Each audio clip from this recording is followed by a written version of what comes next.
To the Marseille Sunday night shootout. It is the second qualifier, but in fact it is a Monday night because most of the preliminary rounds were played on a Sunday, but tonight it is semi-finals time.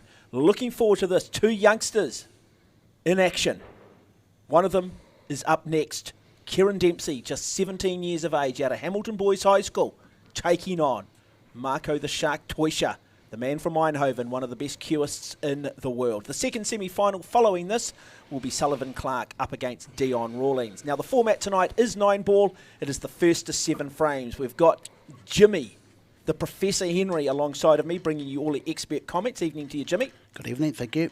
And we've got Pukekohe's own, and a man who's going to fill in for me during the Olympic Games.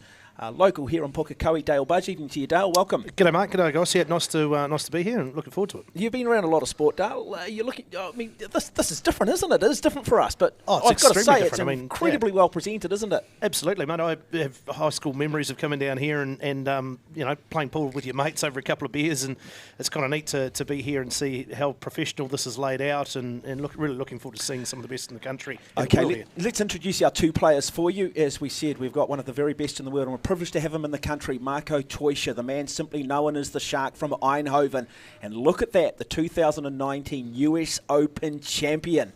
If you've ever watched the movie The Hustler, you will realise that is no mean feat. It is a big deal, this sport in the United States. And then you've got the young man out of Hamilton Boys High School, and his resume is pretty damn impressive for a young man who's only been playing since the age of 14. Jimmy, you've coached Kieran Dempsey. What type of player is he? What can we expect? Does he have the temperament for this? Of course, yeah, he has a temperament, he has everything. He has a commitment. You know, he works hard at his game and he wants to learn. He just lacks the experience, overseas experience. Okay, right. I'll get you to take us, Jimmy. And look, I know we've got people out there that understand the sport at a really detailed level. We are trying to grow the audience, and therefore we're going to, myself and Dale are going to be asking a lot of questions so that people watching this for the first time gain an appreciation of what is going on, but also gain an appreciation of how good these players are. So first thing, Jimmy, we'll get you to take us through who determines who breaks first. Okay, what they call it the lag.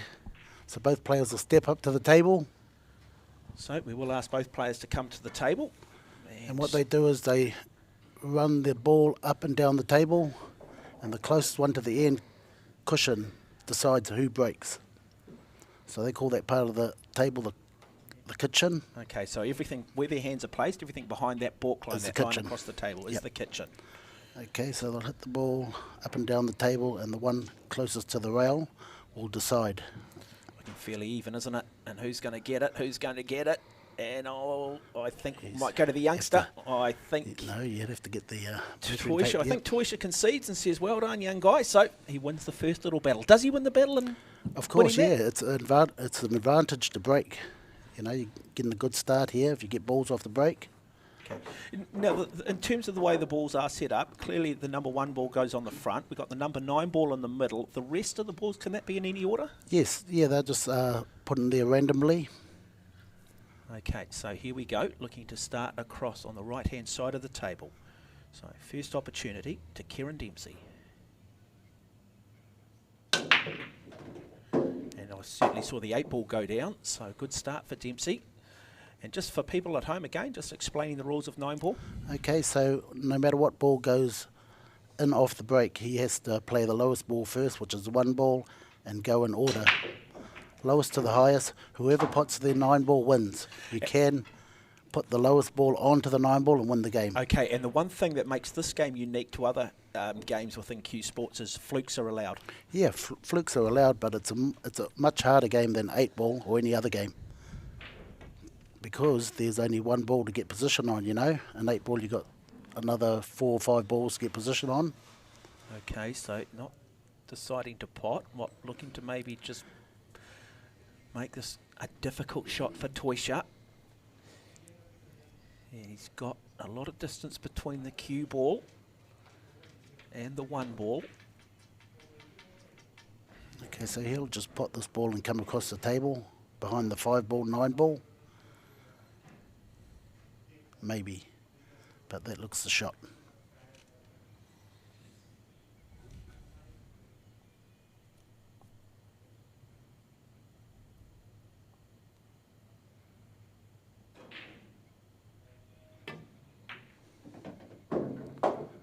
He's got perfect. So brings it back beautifully, isn't it? Now it just sets himself up nicely for the 2. But Jimmy, like we saw last week in the 8 ball, these guys are 2, 3, 4 shots ahead, aren't they, in their heads? Definitely. He's got a good angle here to run 2 rails and in behind the 3.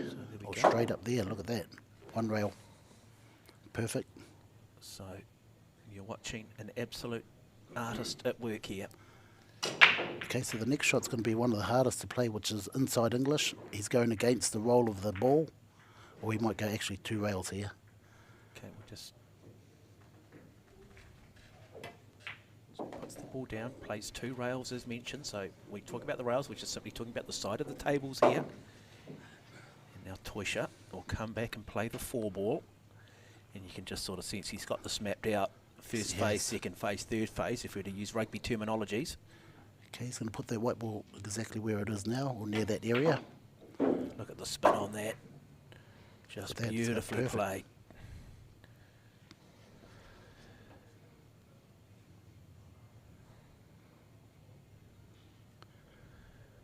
Get a little bit close to that 6 ball. That's a good angle to get to the 7 ball.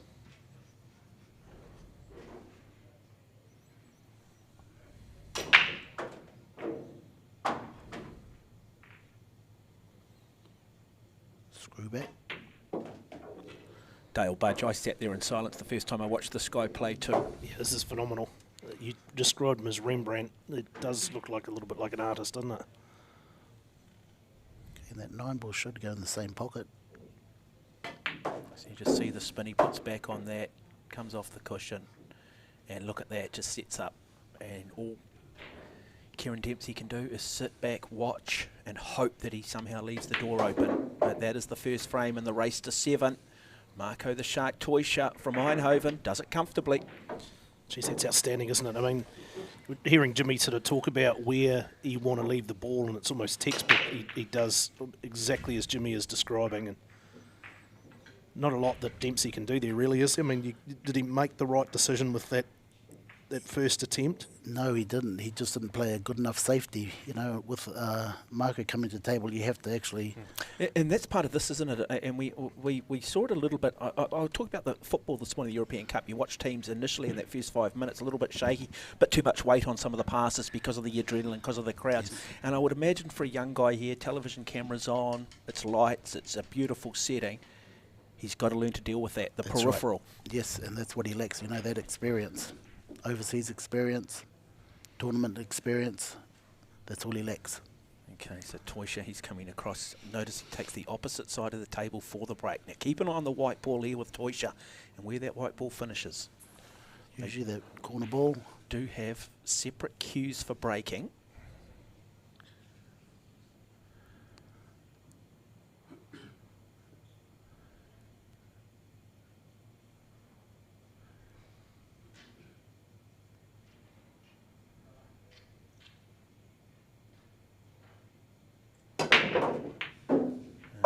That. He's got the other corner ball. So looking at that plan view there, with where he has left the white, would he be happy with that? Yeah, he's really happy with that. Yeah, up around the middle area is good. So a bit of pressure here. He's going to just play a snooker and leave Kieran a hard shot to get out of. So Kieran here needs to play the 1 ball. And look at the artistry, look at the ability there to turn a difficult shot suddenly into an opportunity and put the pressure straight back on the young man. What's Dempsey looking at trying to do here? Well, he's going to go across the table. He just wants to hit it. That's all he wants to do. It doesn't matter what happens after it. At least he doesn't, yeah, give him a ball in hand. At least he's got that white just kissing the cushion almost, so that's not going to be an easy shot for Teutscher. Okay, he'll screw back to the middle of the table.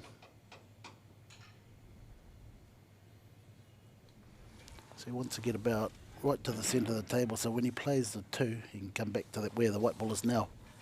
So it's interesting though, isn't it, Dale? I mean, we simply here are just looking to pop that ball and then get the ball on the hole. It's just, you know, luck on where that white ball ends up being. These guys, they're 2, 3, 4 shots ahead. Remarkable.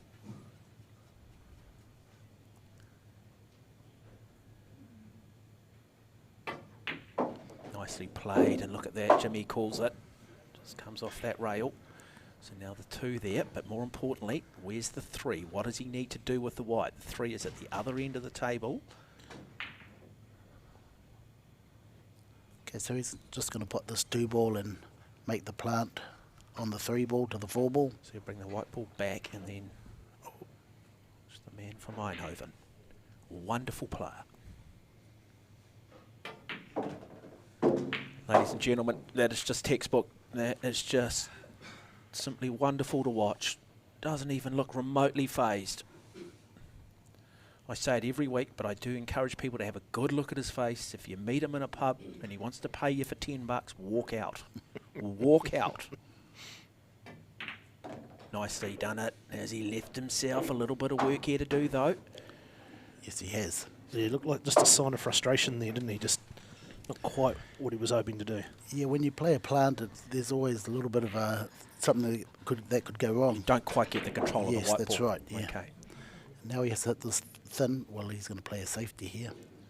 Put Kieran under a little bit more pressure. So probably put the white ball at the far end of the table. Yes. Oh, look at that. Look at that. Look at that, he says, young man. Well, I might have opened the door, but boy, it's only an inch. Now you see if you can walk through it, son. Now we start to find out the temperament of the 17-year-old from Hamilton.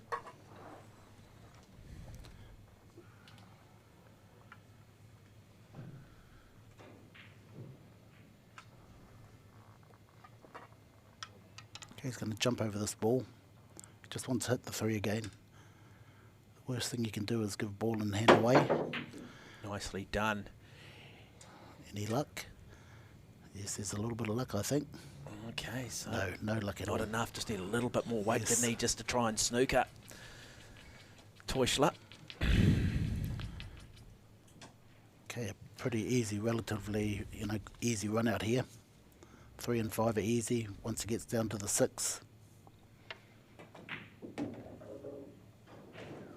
Like a lot of sports too, I mean, the equipment they're using is very, very elite. Now, for a young guy like Kieran, tonight we are playing on that Predator Arcadia Reserve Professional cloth. Is he used to that? Is he used to the run of the cloth? Not really, but being a good player, you should adapt pretty quickly. You want to adapt pretty quick, otherwise you're going to be chasing all night long. So Teutscher looking to go 2 frames to nothing up in the race to 7 in this first semi-final. Hope you are enjoying the coverage. And there is a master at work. And as simple as that, 2 frames to nothing to the Dutchman. I mean, what does Kieran Dempsey do here? I mean, talk about the pressure on him. In some ways, does it get relaxed because he's playing against someone who's obviously a raging hot favourite here, nothing to lose? There's almost the approach that, I'm not expected probably to beat Marco. Does that relax him once he gets into a couple of frames in? Yeah, that's right. If he can run a couple of frames, he'll settle down. That's the key, is just to settle down. I want to just talk a little bit about the differences in cloth because, I mean, look, that doesn't get any better, does it, than the Predator Arcadia Reserve Professional cloth. So does good cloth, does it run quicker, or what separates good cloth from, say, average cloth to bad cloth? Definitely, it runs quicker. Is it just speed, is it? Definitely, yes. So speed. good cloth runs quicker and what's smoother? Yeah, just nice, quick cloth, So you've got to adjust your weight accordingly. Definitely, yeah. There's a few cloths out there that are slow, really slow. Otherwise, yeah, this is the best you can get. Okay, so coming across the right-hand side of the table. So this is his favoured side. He does not want a dry break. In fact, 2 go down. So I think we saw the 1 and maybe the 5, was it? No, yeah. But where is he positioned with the white? So he can't see the lowest ball here, so he's got the option of pushing out. Okay, so just for people at home here, I'll get you, Jimmy, to talk about what that might mean. Okay, so he can run that white ball, pot any ball anywhere he likes. Okay, Marco comes in and he has the option of playing that next shot or giving it back to Kieran. Okay, So he can put that ball anywhere on the table. but he has to attempt playing the lowest ball. He's not allowed to play any other No, ball. he can play. He can do anything he likes. He doesn't have to hit a rail. Doesn't have to, if he does pots a ball, that's okay. But the next incoming shot, Marco can either play it or give it back to Kieran. Okay. So he can run that white ball anywhere. He's looking for a good spot to run it. I wish I'd known those rules when I was 8, Dale.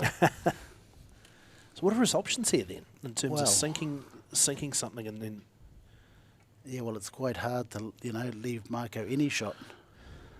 He's looking at That's the kicking key it. really here, is just to make sure that he doesn't have an easy shot, but then presumably he gets thrown back to him though. Correct. So he doesn't want to be too clever with a snooker. Okay, so he's going to have a kick at this. So And there you go. He's had a kick at it. What's he left Marco? He's left him 2 over the pocket. I think Teutscher will take that, won't he? Every Definitely, day of the yeah. week. Okay, so he's been to the table 4 times. 2 times out of a snooker. 1 time it was a safety shot, and that time was getting out of a, snooker. So he's had no shot at all, really. So No clean shot. comes back. Beautifully positioned now. 3 ball. Bring the ball back. Straight down to the 4.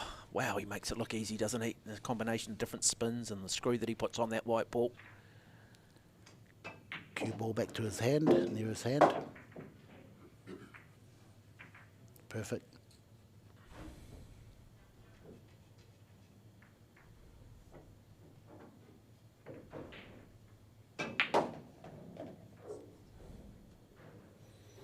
Wonderful to watch.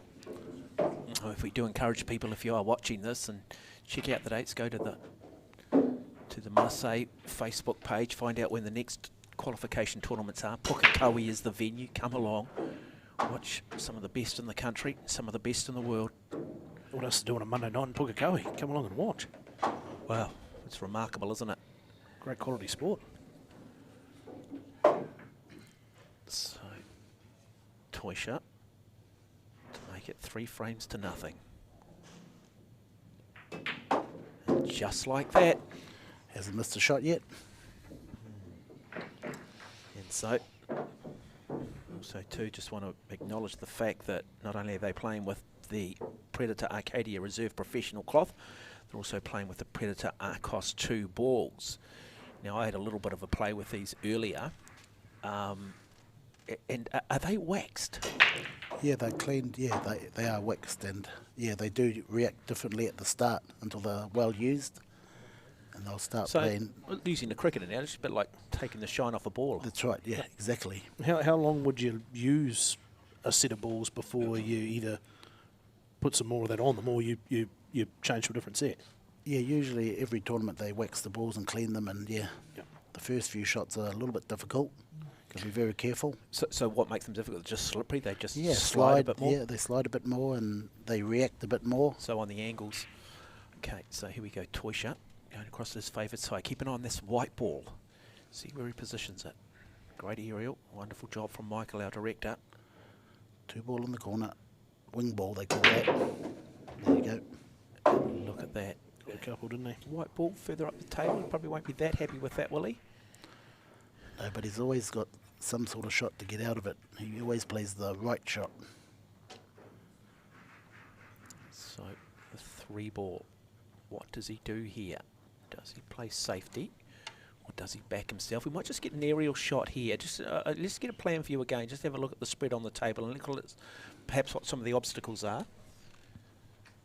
So the ball that he's playing is 3 ball, yeah, that's right. the red ball down there at the end if you can't quite pick up the numbers on it. So a lot of players would play this 3 onto the 9, but not Marco, because he knows it's a little bit risky. So he'll look for the safety. So how much of, obviously we've seen the execution is first rate from Marco. How much of this is also decision making in the moment too, making the right decision? Yeah, that's 50% of the game as well, making the right decision. Like I say, a lot of people would put this 3 ball onto the 9 ball. Good chance you take see the that white risk. bit. Yeah, take that risk, and whereas Marco wouldn't. So like he's I primarily looking to try and snooker Kieran Dempsey here. Yeah, he's trying to probably either snooker him or leave it safe, give him a next hard shot. So let's see what the master does. You never know, he could go for that 3-9 ball combination, finish the game right here. Does he back himself? Looking like he just might. He plays the 9. No, brings the white ball back up and looks to Joe. Beautifully played. Look at that. Look at that. Look at the snooker. Wow. What a shot.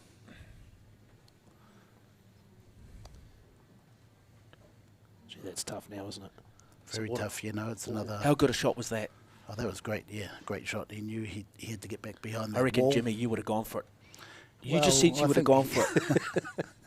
A lot of amateur players do finish the game right here. So what's Jimmy do here? What are his Well, options?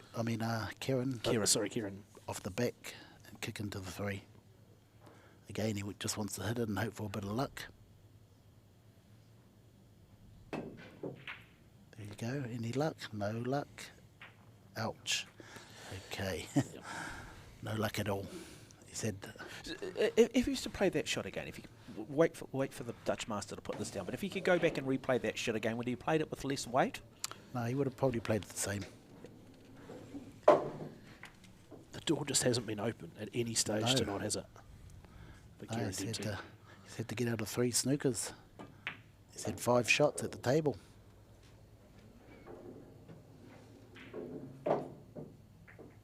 So I hope you are enjoying the coverage. Sunday night shootout, second qualifying event. Marco Teutscher won the first qualifying event.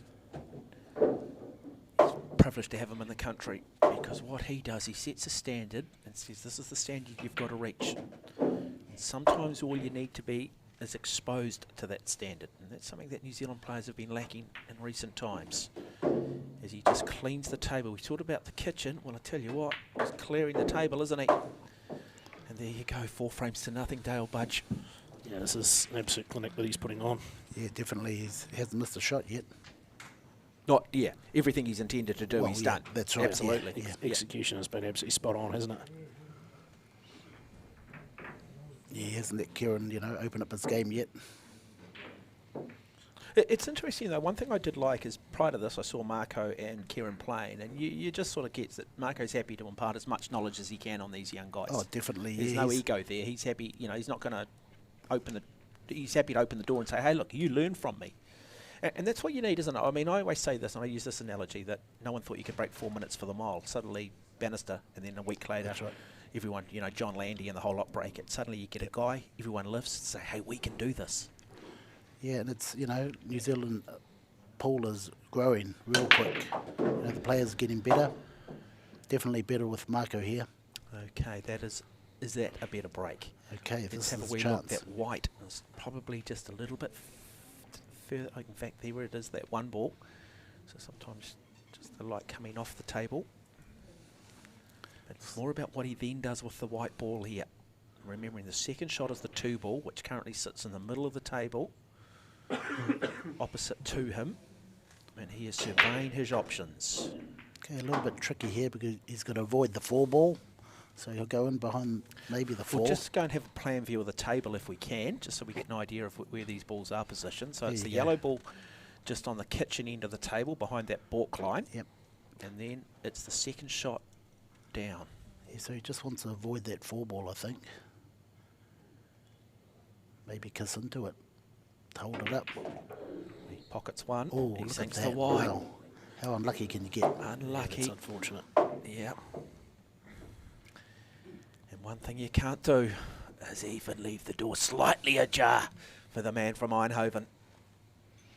Okay, Marco's just seen if the 7's on. He doesn't have to disturb it for later. 2, 3, 4, relatively easy. For a guy that trains 4 or 5 hours a day. To the middle of the table. Yeah, no, he really enjoys living here, and he's really grateful to Marseille and the team and Hamilton and opportunity they've presented him. Give him some security and allow him to apply his trade. So, Jimmy, what does training look like? Is it literally just playing, just being on the table playing for 4 or 5 hours a day? No, it's just drills, all drills. Yeah. Break drills, potting drills, long pots, potting off the rails. A lot of positional play. Just repetition, repetition, repetition. How much of it's technical in terms of the way they hold the cue? Like in golf, you sort of want soft hands and Yeah, stuff. oh, you've got to have good technique. Good technique? Yep, Okay. good technique. And we'll get you maybe as we move through this game just to talk a little bit about that as well. As you can see, any sport at the highest level, sometimes you don't know what you don't know. Hope you are enjoying the coverage though. Of course, the final for this later in the year in October, the grand final. Plenty of prize money up too.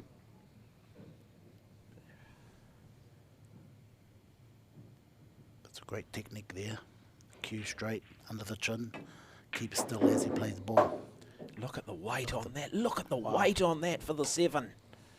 Now, is that kissing the 9? Let's just go to that plan view of the table again. Just have a look. That's what we saw him looking at earlier in the... Exactly.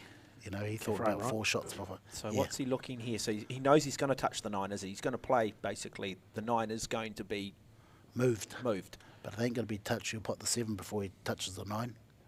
Little screw right, but back. he will move the 9. So look at that. Just comes back across the table. Beautiful weight once again.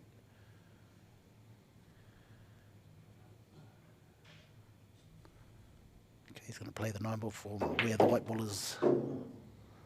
I know he had an angle, stunned down.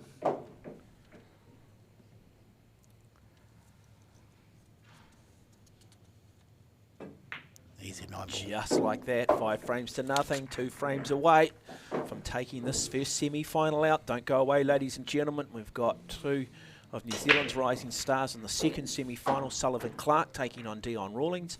Hope you are enjoying the coverage. Do get yourself along to Marseille here in Pukekohe. And Dale, you'll be pleased that Pukekohe is almost going to end up becoming the hub for this sport, for Q sport. It's a growing sport. Oh, fantastic. Yeah, I mean, it's absolutely great. As I say, the facility here is first rate. Just so impressed. I mean, I grew up, you know, watching snooker on TV back in the day, coming out of the BBC in the UK, and this production looks exactly like what I recall from the late 80s and 80s here in New Zealand. Pot black. Pot black, absolutely. Yeah, that's right. Let's have a look at that now. Oh.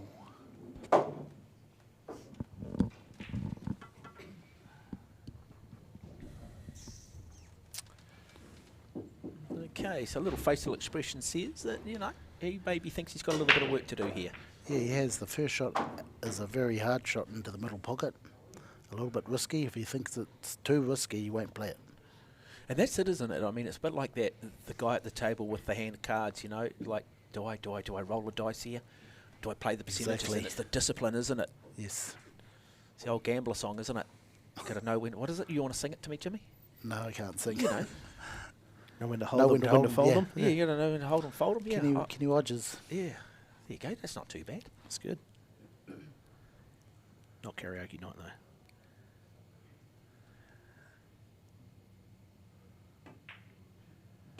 Nice from Teutscher. Now it comes back. 3 ball. Yeah, look, not an easy. What we've got that 5 ball just right up against the cushion there. Thing is, he's still yet to miss a shot. So 4 ball down the far end. Okay, a little bit straight here, so he's going to have no angle to work with. So all he can do is screw it right back to where his hand's going to lie. We talked about the quality of the equipment. We've talked about the playing on the Brunswick Gold Crown 5 table. What about the chalk? Chalk is very important, yeah. Like you can get chalk with 50 cents to $50. Really? Yeah, and he's got the expensive chalk. So look at that, nice screw back. Perfect. When you leave it straight, all you can do is go forward or back. What does $50 chalk look like? The same as 50 cent chalk. Just branding, is it? Yeah. Yeah, it's just branding. A big logo on it. Oh, you guys in the wrong game. Okay, nip draw for the 8. People complain about a litre of petrol being $2.23, and you think, well, hang on a minute, a piece of chalk can cost you $50. Look at this. Wow, unbelievable from Teutscher. It's just, I do encourage people, do try and get yourself along to Pukekohe if you do live in the Auckland sort of region at any point. Watch this guy play. And it's not that Kieran Dempsey can't play, he just hasn't been given any opportunity. And any opportunity he's been given, Teutscher's presented him and said, well, son, this is going to be a hell of a shot for you to play. What's it like in his position, Jimmy? You know, like Kieran's probably up against it here. I mean, there's not a lot that he can do. It's not like he's sitting there regretting that he's made mistakes and opened the door or anything like that. He just hasn't been given an opportunity. That's right, he's been shut out of the game. You know, every shot he's taken on has either been a snooker. Yeah, we could take a little bit though. Last week we had the 8-ball final, didn't we? And we saw Teutscher get out to a 5-frame-to-nothing lead. Suddenly, it's 5 frames to 1, 5 frames to 2. Then it was 6 frames each, and we went to a deciding 7th. And momentum did swing, didn't it? Momentum did swing. Yeah, well, yeah, it could swing, but 9-ball is a totally different game. Once you get a roll on, it's hard to stop him. He does not want a dry break here.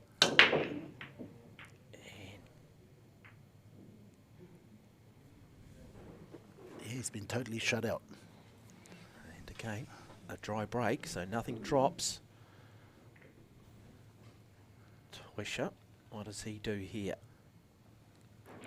Probably sit that white ball in behind the 5 there. Bounce the one out and sit the white ball in behind the 5.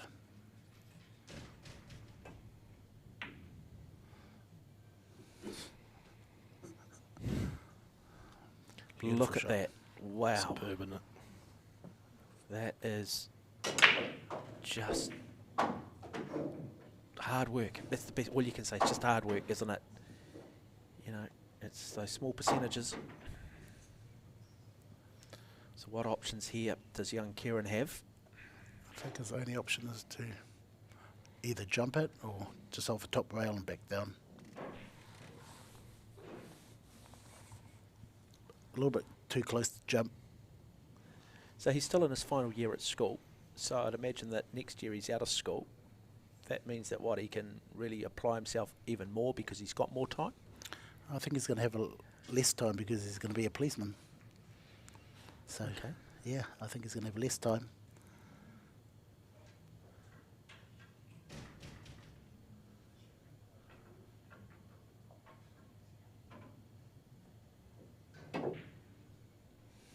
Well, how close can you get? Just not running his way tonight. So that might be the last we see of him at the table in the semi-final. Such is the form, such is the class of this man. Every time you see Marco play, the first shot usually runs into position. So you play this 1 ball, run into the line of the 2. Perfect.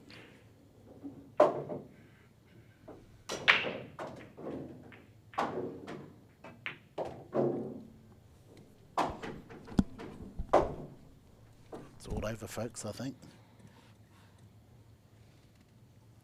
Back to the middle of the table.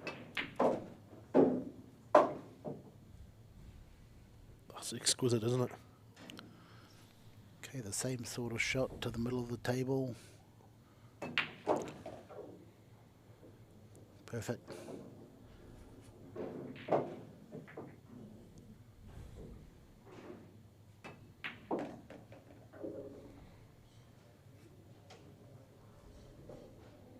Total shutout. Has not missed a shot. And we're in the 7th frame. Hasn't missed a beat. Put it everywhere he's wanted to put it, hasn't he? Remember, this is a guy who has won the US, finished 3rd at the US Open in pool, amongst the very best in the world. Okay, he's a little bit straight here. I just get a sneaking feeling this guy just loves the challenge, though. It's like, yep, I've made it difficult myself, but I am going to back myself here, and if I don't, I'm going to learn a lot doing it. And that's the thing, isn't it? You sense he's always learning. He knows he's not the finished product. You're never the finished product in this game. I'd imagine Jimmy too, some days the pockets on some tables must just look bigger than others, and then other days you just think, there's no way I can sink that. And tonight it does for Marco. Yeah. Pockets are ginormous. The next semi-final will be between Sullivan, Clark and Deon Rawlings. So looking forward to that. Clark, the 2021 New Zealand Open 8-ball champion. And Deon Rawlings, represented New Zealand on 4 occasions. He's the 2019 New Zealand Junior 9-ball champ. Did not lose a frame in winning that. So 2 youngsters in action tonight. And there it is. That is the 8. And we Perfect are position. to use a tennis match point. And just like that. And there it goes, too good. Marco Teutscher, the man from Eindhoven, 7 frames to none over Kieran Dempsey, the 17-year-old out of Hamilton. And really, just not too many opportunities. And where does Kieran Dempsey go? What does he take from this game? Well, he'll learn from this game, you know. He'll just go back to the drawing board and try harder again, do the practice, come back and do it all over again. Saw him sort of shake his head there for a moment when he shook hands with Marco, almost as if to say, you're too good. But again, what could he have done differently when he reflects on tonight? He didn't have a lot of opportunities, did he? No. He didn't have. I mean, it's not like not like they were unforced errors, were they? That's right, yeah, he done nothing wrong. Yeah. Full stop. All he had to do was get out of snookers for the part of the game, most part of the game. Okay, up next, second semi-final. Hope you're enjoying our coverage.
And welcome back to Massey in Pukekohe as we enjoy the coverage. Sunday night shootouts here at the qualifier number 2, for the Sunday night shootout. Of course, we're on a Monday night.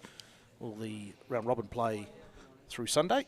And here we are on finals night. We've just seen the first semi-final. Marco Teutscher, far too good for Kieran Dempsey. Poor Kieran didn't really get an opportunity.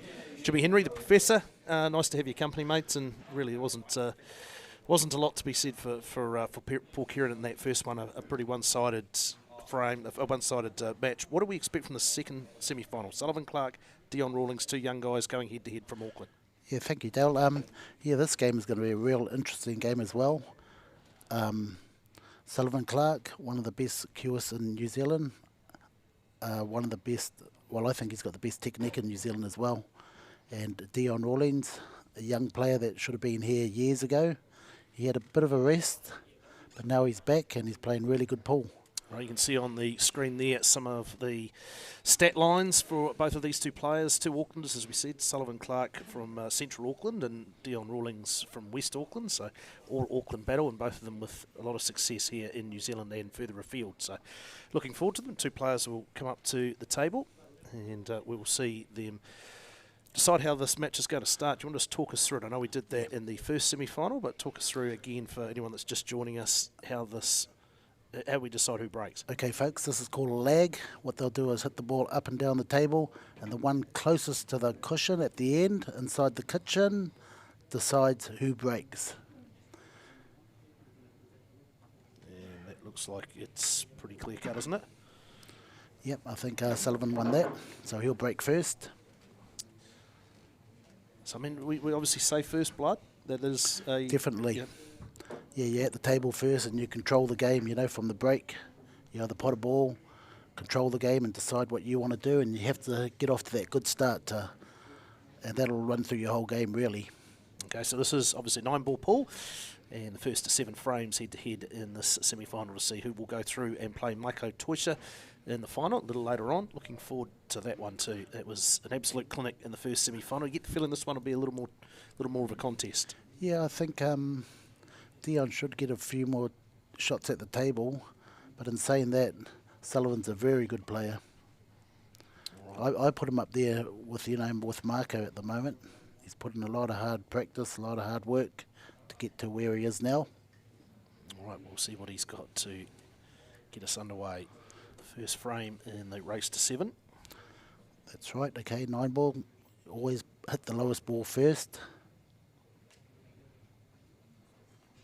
So this is looking to put the 8-ball in the top left pocket as we see it. Yeah, the 8 or the 4 should go into that corner pocket. They both go in. Okay, so Dale, when this happens and he can't get a straight shot at the 9, he can call a push out, which means he can put that white ball anywhere on the table without touching a ball. He can pot a ball. He can do anything. The incoming player has the option of letting him play again or playing it himself. So what is he going to be trying to do here? Because you obviously don't want to create such a snooker situation that That's right. It's thrown back to you. That's right. So you want to leave sort of a shot that's tempting you to take it on, but Exactly. Yep. Yeah, you got it there, mate. He'll leave him a hard shot, a fairly hard shot, as so. So that one will be just on between that pocket. Now Deon has the option of throwing it back to him or playing it himself. So how aggressive? He's going to throw it back, I think. I heard him say, over to you. And it will be Sullivan Clark. Okay, Sullivan might be able to hit quite a bit of this one and sitting behind the 3-ball, play a safety or try and snook him, or the 5-ball I'd say. So try and double this off the back rail. Try and leave Deon snookered. He might even go for the cut. I know he's kicked it. Just wanting that to land and it's left the door open a little bit, hasn't it? Yes, it has left the door open. In saying that, the 2-ball's still hard to get on from this position. Yes. So first real opportunity now that we see Deon Rawlings. Yeah, another young gun. I was picking him to be here years ago, but he's had a little bit of a break and he hasn't been putting in the time he should do, but... So natural ability, we're saying, is there? Definitely, Perhaps yeah. not the match Definitely one of the best juniors that we've had. Encouraging signs for New Zealand pool, that is for sure. Some of the young players we're seeing in action tonight. Definitely, yeah. Okay, like I said, he couldn't get onto the 2, so he'll have to look for safety here. Right, so that basically means he's going to hand it over in the worst possible position for Sullivan Clark. That's right, Dale. So already quite a stark contrast to what we saw in semi-final number 1. Yeah, most of the tables in number 1 was all open up, you know, no traffic like this. So where best to leave this white ball then? Maybe double that 2 and sit the white ball in behind the black.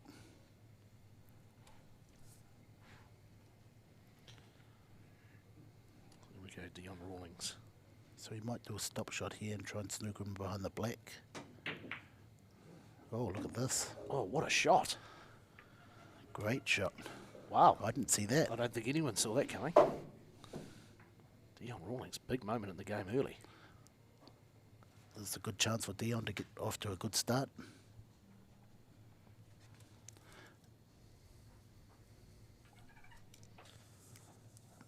So he's weighing up where the 5 is, where to leave the white ball here. Pretty straightforward shot on the 3. Okay, he's tried to come straight up the table. He hasn't got the right angle. So in playing this 5 into the corner there, Dale, he's going to move into that 7 ball. The white ball's going to connect with the 7 ball. Unless he can sneak behind it, he'll be all right. So Rawlings now. Pivotal moment in this first frame. He did get behind the That's it. 7. He done both. So again, he's had a couple of tough shots to make so far in this frame, and he's come up with the goods. So 6 ball, where does he leave the white? Back somewhere up around the middle of the table, maybe Yep. closer towards us though. That's right, Dale. You've picked the game up pretty good.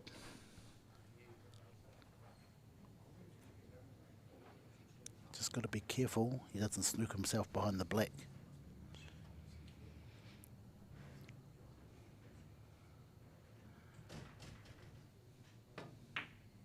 And he's avoided that, so nice play. Deon Rawlings getting to the clutch moments of this first frame in the race to 7, second semi-final.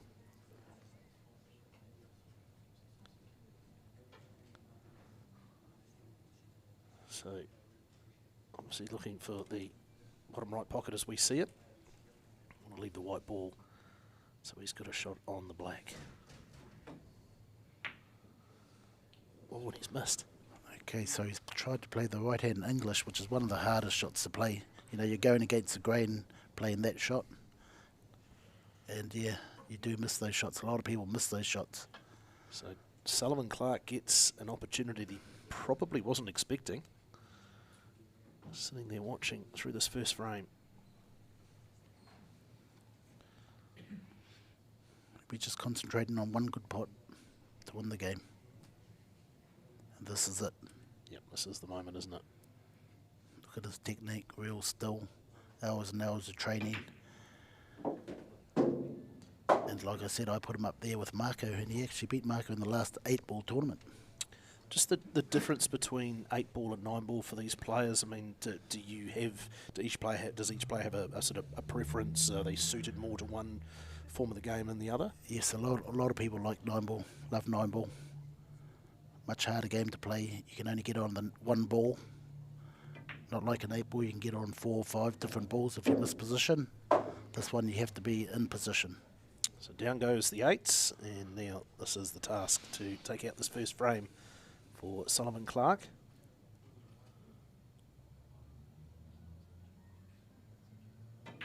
And Very promising nice. start for him. Frame number 1 to Sullivan Clark, the man from Central Auckland, Deon Rawlings had his opportunities, didn't he, in that first frame? Yeah, he did. Yeah, he played everything good until the 7 ball. He played one of the hardest shots on the table and just couldn't pull it off. Played a couple of cracking shots early, you know, and it sort of set it up for him, but unfortunately, he one little mistake and he's paid the costly price, hasn't he? Yes, definitely paid the price. It was all there for him. So we were talking earlier about the cloth and the quality. Obviously, the better quality, the faster it runs. What about, we saw how much spin that Teutscher was putting on the white ball. How does the cloth, the quality of the cloth affect that? Does it allow you to do more or less because it runs quicker? Yes, it does allow you to, do anything you want and go anywhere on the table, no matter what angle you got. You can run around the table off 3 or 4 rails, up and down the table 2 or 3 times with a good quality cloth. So Rawlings with this break. Drops a 7. He's got one of the wing balls, I think. Yep. So how does this look for him? Yeah, it looks all right. If he can just pot this ball and get to the end of the table for number 2, he'll be in real good position. All right, so he'll play this one and hopefully thread a needle between the 5 and 3 or go down towards the 4 ball. But remembering he has to pot the ball as well. So he went between the 5 and 3, got perfect position on the 2. Ball doesn't go down. That's right. So he's left him pretty relatively safe. Yeah. So in this position here, Sullivan will try and leave Deon another safe shot.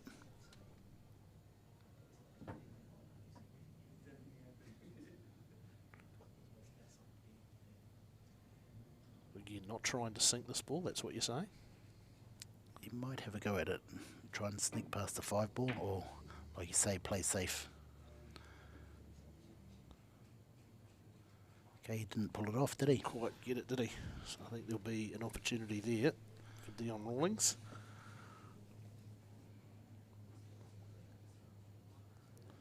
Now, assuming that you'll be going for the top right pocket, where do you leave the white ball? You're trying to thread it through that gap at that far end of the table, are you? Yes, he could do that, or he could play it with authority and kick into the 9 ball. Right. Let the 9 ball slow the white ball down. You don't really want to slow roll on any table. He done what you did. You said perfect. Oh, a little bit Just too hard. overcooked it a touch, is he? Yes, he overcooked it. Yeah, a little shake of the head. It's a great shot, but Yeah. you read the game very good, eh? It's just like football. He's played some lovely shots, hasn't he? But Deon Rawlings, again, big moment in this game, this frame. So they call these shots sort of kick shots, Dale, off the rail and try and kick it in. Or he's going to kick to safety. So he kicked to safety. Away, yep. That's a good safety too. It is a nice shot, isn't it? Right, good gripping contest this. Sullivan Clark, Deon Rawlings, the 2 Aucklanders going head to head, looking for a place in the final. Run into a red hot Marco Teutscher. Well, that was a stellar performance by Marco. So what does he do at the moment? Sit back and watch and enjoy, rest up. Yeah, he watches how they play and he learns, see where they're missing, see what they're doing. Easy to switch on and switch off, to go and have Very. a break now and then come back? Or would Yes. you rather be in the position of playing the second semi and sort of carrying straight on, whoever does progress, carrying straight on?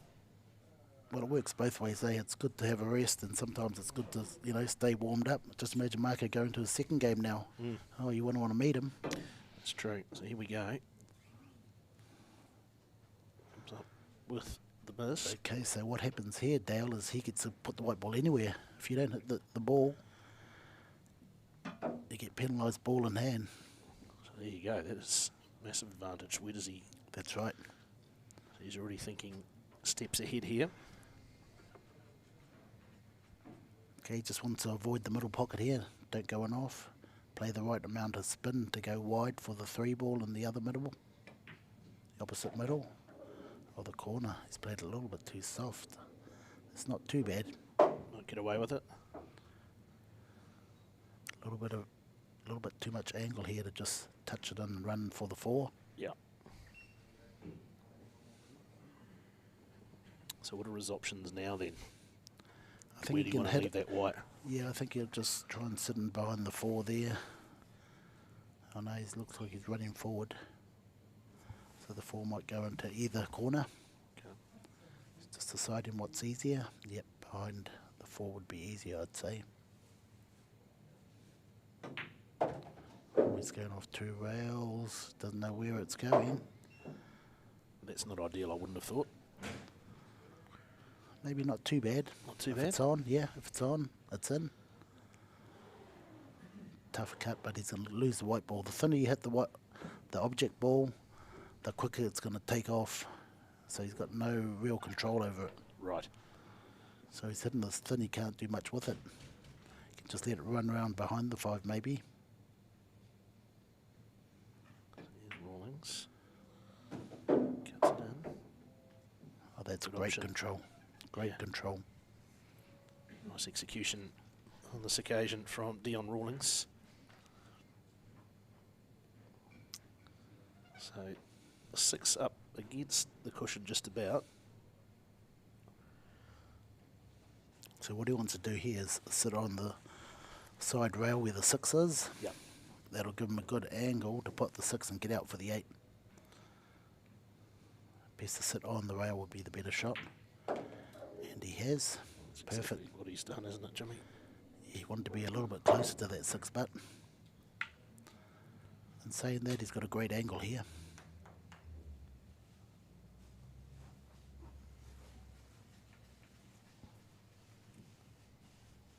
So Rawlings here, you fancy this might be the shot, but we'll see him level things up if we can drop this. Okay, they call this ball the money ball. If he gets this, he gets the money. Oh, it's in and out. Yeah. Just hasn't settled down yet. Both players have had opportunities, haven't they, early in this one? So now Sullivan Clark. Okay, he's thinking to himself, do I take the cut on or do I play safety? It's a relatively tough cut. How risk adverse is Sullivan Clark here? Yeah, that's right. That's what he'd be weighing up. So if he hits this, then he's got not much control over the white ball. Yep. So he's just going to pot it and it'll just take off. What would you do? Safety. Play the percentages. That's what we saw Nico Teutscher do so well in the first semi-final. Yep. Oh, hang on, wait here. Oh, yeah, he got away with it. Great shot. It's a nice shot in the end from Clark. Rawlings has it all to do. That was a percentage shot. Safety.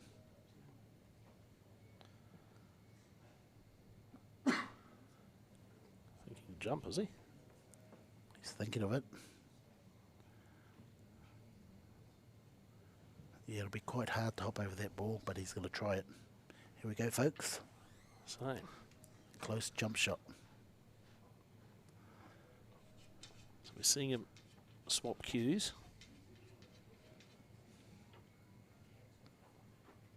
This is a specialist, is it? A specialist cue for a jump shot? Yes, definitely a specialist cue. They call this the jump cue. It's got the pencil or the dart technique. It's going to pop that ball over that 9 ball and tough shot. Low percentage, but probably the only option.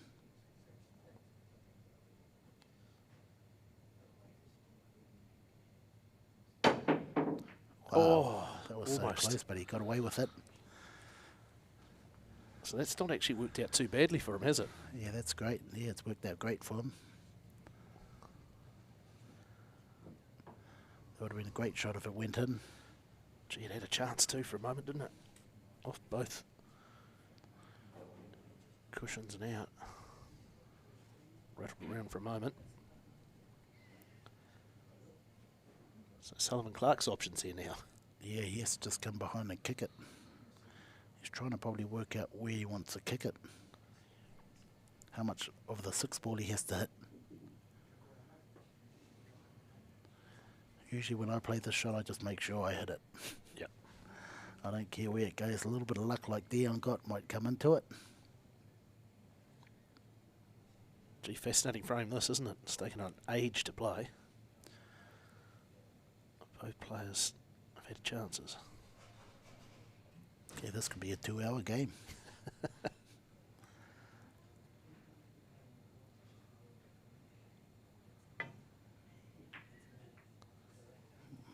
Gave it away. Yep. I would have just hit it hard and hope for the best. Instead of trying to control something that you don't know what's going to happen. Right, Still so tricky as long as he doesn't kiss this 8 ball on the way through. Wow. I think he was trying to. But that's good. you happy with that? Very happy. I'd be happy with that. Just pot the ball and let the white ball run up the table because the 9 ball's easy. There you go. So Deon Rawlings about to level things up here. 1 frame more. Just needs to put the 9 away. And it was a game that was on a knife edge for a moment. Yeah, a little Frame bit. that was on a knife edge at least. A little bit of luck involved there. Or lots of luck. So how would you assess these first 2 frames? You know, both players probably not quite at their best. Is that fair to say? Well, they haven't really had the opportunity. You know, the balls have been like tied up in clusters, harder to get at. So you have to play that sort of game. You know, you have to play a lot of safeties just to stay in control. Whereas you've seen the first semi, they were all open. Yeah. No clusters, no traffic, just straight out potting. So a fascinating contest in semi-final number 2.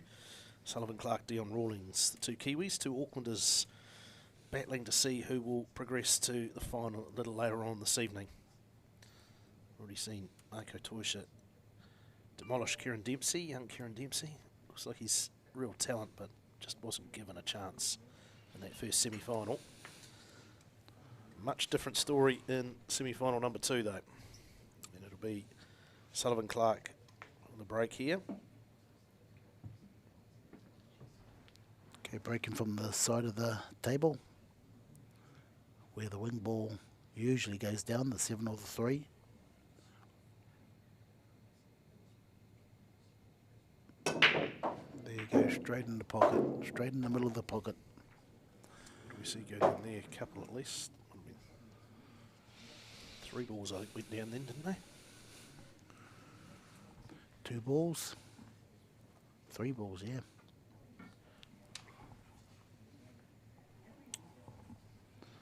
So, Okay, Dale, he has to make 1 good pot here, and this is it. The rest are relatively straightforward, aren't they? straightforward. Sullivan, Clark.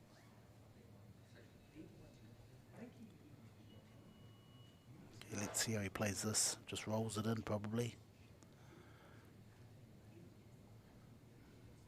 Make the white ball come back to the middle of the table. Nice positive stroke there.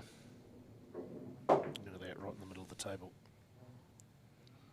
A little bit tricky here now.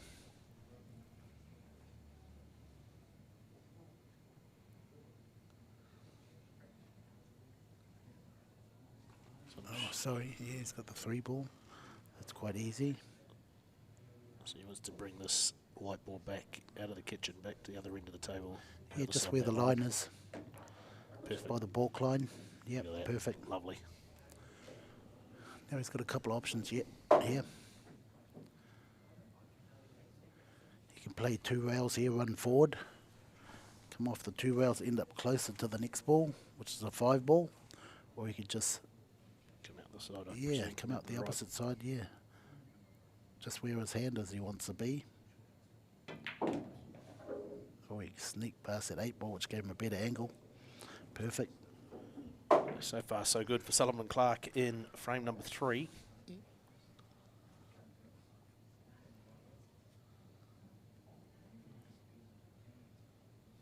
Okay, the same sort of shot, but down the other end of the table. back towards the 8 ball. So not so much strategy involved in this frame, more execution, right?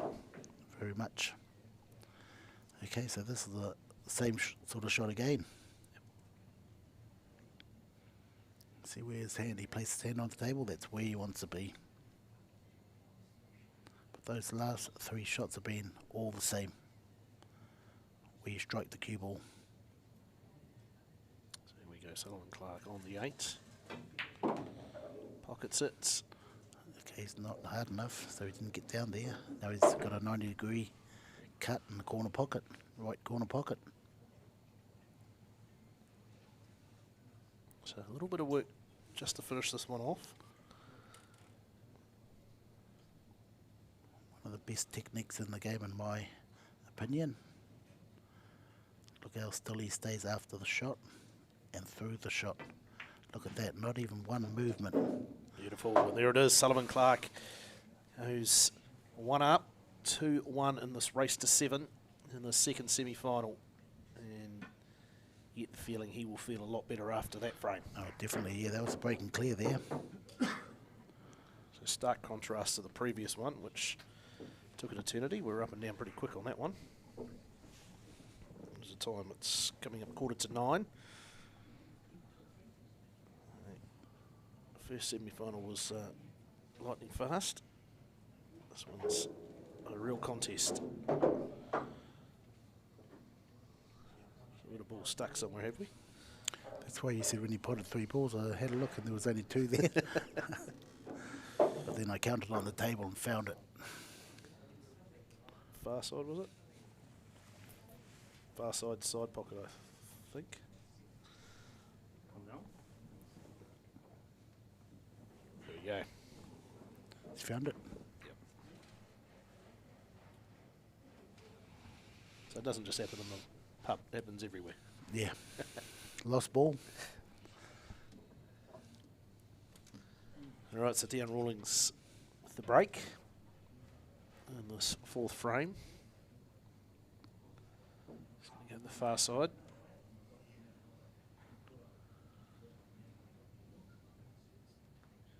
Is there any specific strategy from one to the other, one side to the other? They work the same. Usually, they get the wing balls from the side. Yeah, unless you hit it a little bit too hard. Right, so how's that spread look? Difficult. Okay, so all he's got here is the plant.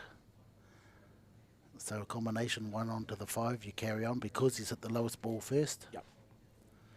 So in hitting the lowest ball first, if you pot any other ball, you carry on. Okay. If you pot the 9, you win. And that's his only real option here, isn't it? Yeah, it is, yeah. Just let it go and hope for the best. We could play it slow and stay on the 1 ball.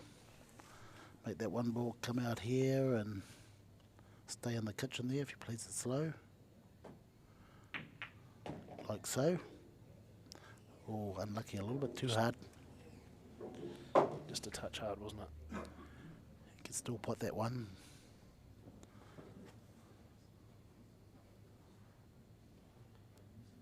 So a lot of the top players will probably go for safety here, but I think Deon take this on. Let the white ball run down the table and back out. Try and go with behind the 9 ball, 8 ball, down that area, through there.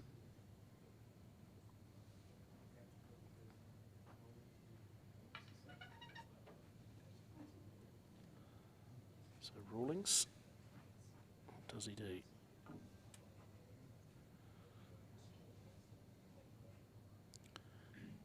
you get it thin enough.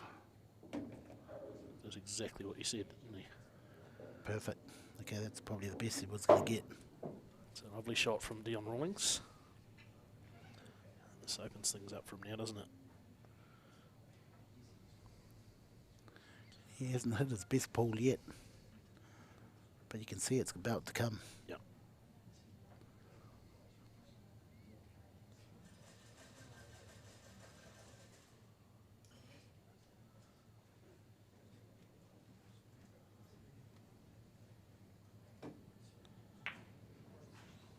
Oh, and he just misses there. And not happy. There Deon Rawlings. You can see the frustration as he walks off back to his seat. Definitely not happy, all right. He's left Sullivan a fairly easy 2-ball. Once he gets to the 3-ball, he should be okay. Just the 6-ball is in the way.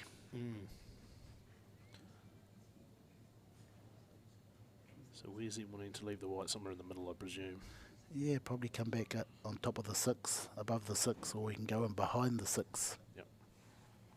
So he can come back to the middle of the table above the 6, or sneak in So, behind. yep. So opportunity here for Sullivan Clark. 2 frames to 1 up in this race to 7.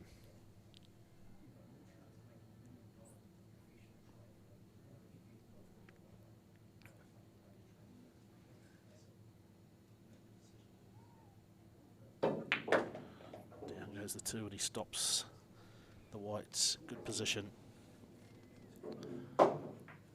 Quite a hard shot now to get from the 3 to the 4-ball. Yeah, what will he be trying to do here? Yeah, I think he'll just, it's quite, he has to try and sneak past the 9 if he's willing to go forward. Or he could screw back to the side rail, off the side rail, back out. Very tough shot.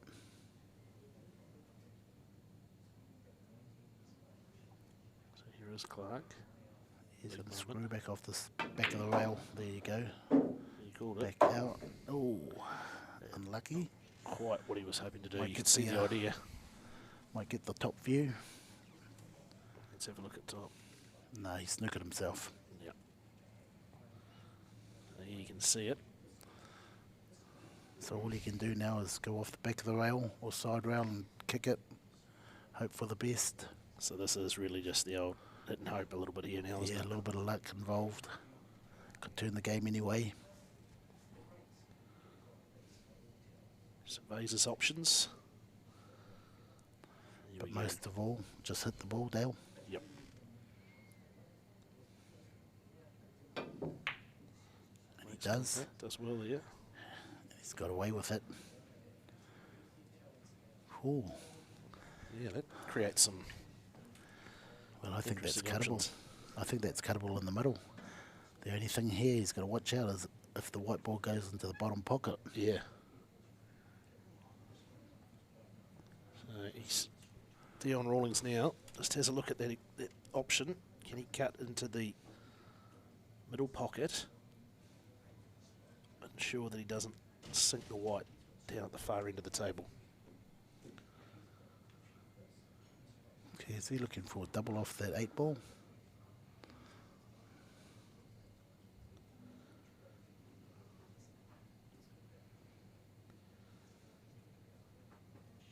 Here we go.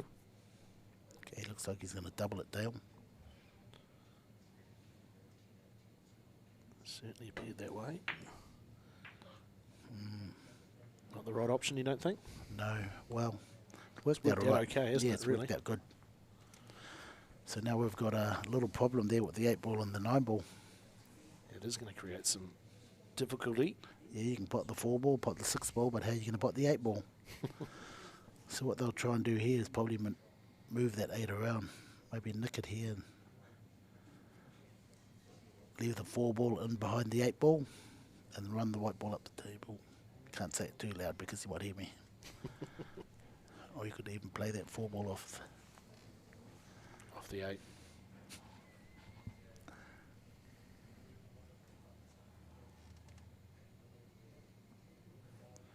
He's standing right next to us, folks, so we can't talk too loud. Then he'll start coming back to this corner all the time, every time he has a shot, difficult shot. There's coaching. Deon Rawlings watches on. Sullivan Clark lines this up. What does he do? Here's another thing. A bit more chalk. So you can put the white ball or the 4-ball behind the black.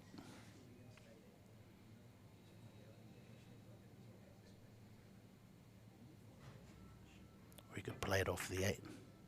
See how he moved that 9-ball? Yep. Okay, has that left a plant on Dale? If Deon can hit that 4 onto the 9, straight up the table, he wins. quick way.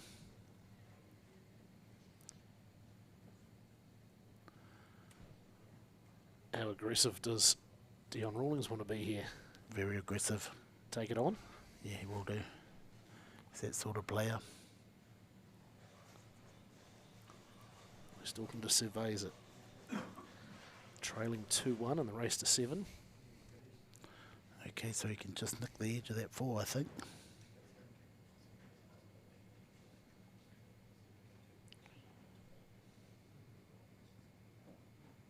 That's what he's lining up, isn't it?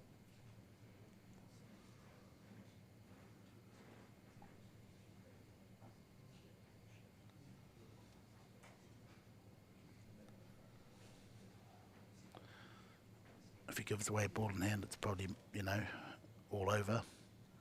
So he must make sure he just nicks that 4 ball. It's a good shot. So obviously bailed out of the Plant. aggressive plant, yeah. Okay, here comes another snooker for Deon. Sullivan will just run that 4 down the end rail and sitting behind the 9.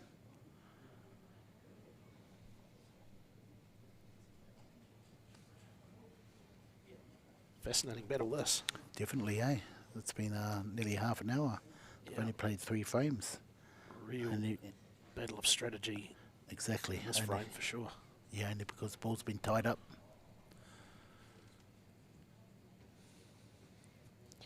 Chalk, a little bit more setting himself.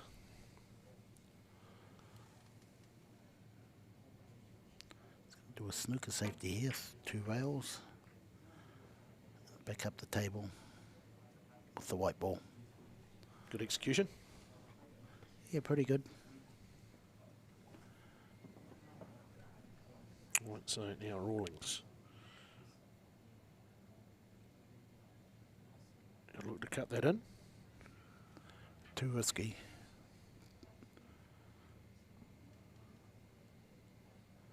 Look at another safety here. Maybe sitting behind the black there somewhere. Bounce that 4 out.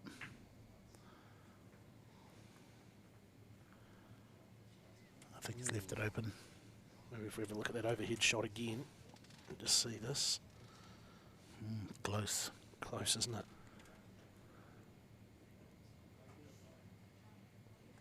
Might have got away with it, you know. Yes.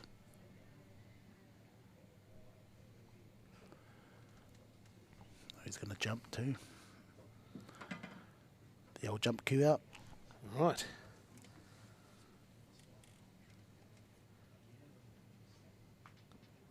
So Sullivan Clark now. Gonna make it happen. Jump cue.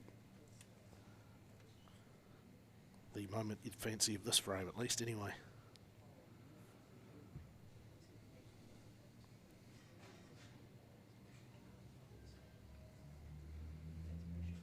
Okay, hope for a bit of luck if it doesn't go in. Jumping the 9, obviously. Is there any luck? It doesn't look like it. It looks like he's going to leave that 4 straight in the corner pocket. Look at that. Just what Deon Rawlings wanted. Rubs his hands together. Should be straightforward from here, shouldn't it? Definitely, yeah. Player of his calibre should finish it. Wow, what an intriguing semi-final number 2 we have got here. This Rawlings, all of that cat and mouse for the last couple of minutes. Okay, he's got a good line here. Good line. Someone else has sprung the mousetrap and the cheese is just sitting there waiting for him. Definitely, yeah. Okay, they call this a holding shot where the white ball won't move very much off the line. It's got a bit of an angle there, but he can hold it like that. Not too much really here to trip him up, is there? Well, he has to still get back for a shot on the 9 ball. 9, yeah. He can either play it in the middle, play it the safe way is this little screw to the middle, or he can play 2 rails, which I think he'd go 2 rails. Around the back of it, in the same pocket. There you go, get out. Just enough, maybe? Tough. Not as much as he wanted. So one last toodle here for Deon Rawlings. As he looks to level the semi-final up.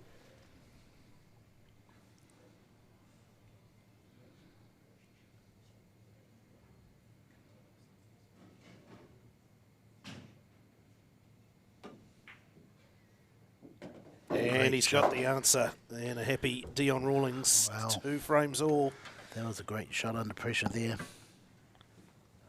Just opened up from, the 9-ball just proved a little challenging at the end. A little more challenging than he obviously would have liked. But, wow, what a semi-final. Yeah, he's just hanging with Sullivan, sorry. Just hanging there with him, and you never know what's going to happen at the end. So either player at least mentally knows in front at this point, you think? Seems like it has been to and fro. It has been, yeah, and very close game. Both players yet to open up the arm. You know, they haven't run racks yet. So semi-final number 2, extremely evenly poised, every sense of the word. Just 2 all on the scoreboard. Needed player really grabbing this match by the scruff of the neck.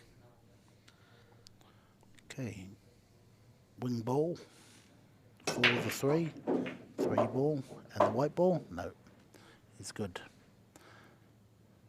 Oh, look at this. We've got another tight game. Yep. I think that one's actually on. I'll have a look at that overhead shot again here to see if it is. I think it is. See enough of it. Looks pretty good.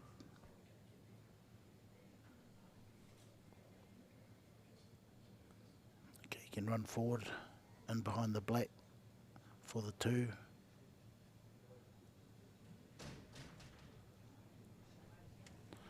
We can come back behind it. Or we could even play it. Oh no, he's jumping it. A little bit of a swerve jump. Oh, look what happens, yeah. Okay, so this is Deon's first open chance here. All the balls in the open. Deon Rawlings, 2019 New Zealand Junior 9-ball champion, didn't lose a frame. He was one of our best juniors at the time. Still only 20 years of age.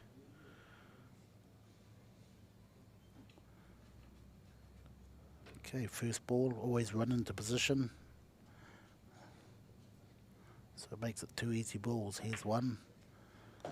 Leave that up against the cushion, is it? Yep, near the cushion. A little bit too much angle, but that's okay.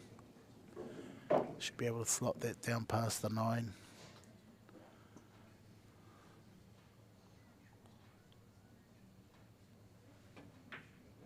Nice touch, perfect angle. Done. Brings the white back, opens up the 5. Okay, once again, he's got another challenge here. Where does he put the 7? The 9's in the way to get back to the middle of the table. We might be able to just sneak past that, but he's looking at the middle pocket. Slow roll the 5, 7 in the middle. Does he listen to the professor? Still on the wrong side. He's in no man's land. That was a tough cut. Oh, he gets this. He really has the frame, doesn't he?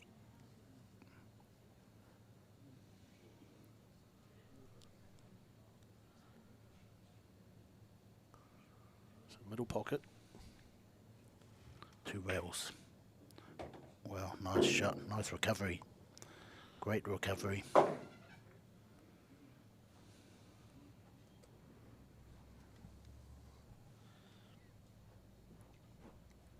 Okay, one good pot here. Just focus on potting the ball.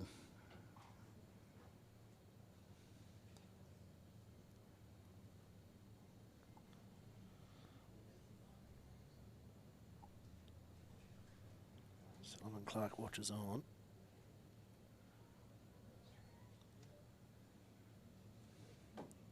There's the money ball, folks. He's missed it by miles. again, just leaves the door open. It's just not quite come together for Deon Rawlings so far. Yeah, I'll be disappointed with that. So 2 steps forward and 1 at back at the moment, isn't it? Again, it was just bad position on the 7 ball. Terrible position. So Sullivan Clark really is just about been handed this. Yeah, he has been. Draw it back to where his hand is. Not too hard because the other one going off. Perfect. Ooh, a little bit close to the rail, but that's good. Has this shot for breakfast every morning. He's about to go 3-2 up in this race to 7. Clark drops it in, and it's 3 frames to 2. Sullivan Clark leads Deon Rawlings in this fascinating semi-final number 2 in the race to 7. See who will come up against Marco Teutscher in the final, which might be tomorrow morning at this rate. It could be. Getting paid hourly.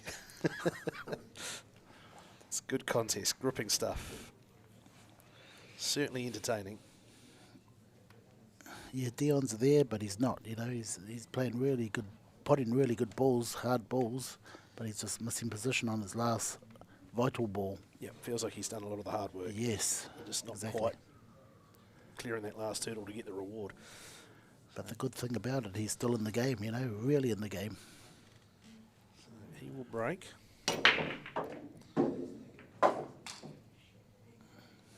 Great control. Right. Okay, this is another tough out. We've got another hard frame here. The 5's tied up, the 3's tied up, the 2's hard to get to. Yeah. He's looking for the 5 past that 9. How's he going to get there? Yeah, he could pot the 4 and go around the table and get there. But all I'll be looking for now is just to pot that 1 ball, come down for the 2 in the middle. So he needs to bring the white obviously back to the end of the table that he's on now.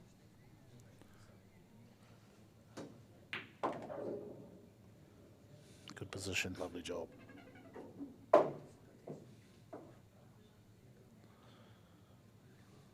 Real tough shot here. Might look easy, but it's real tough on this angle here. Roll forward, go towards the 6 ball. Didn't do it hard enough.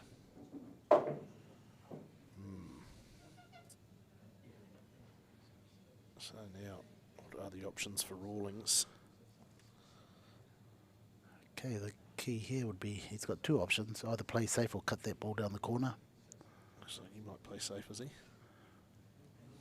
Shaped to do so.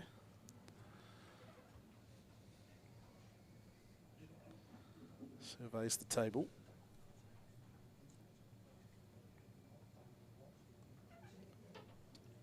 Okay, he's going to double the 3 ball. Which technique is he using?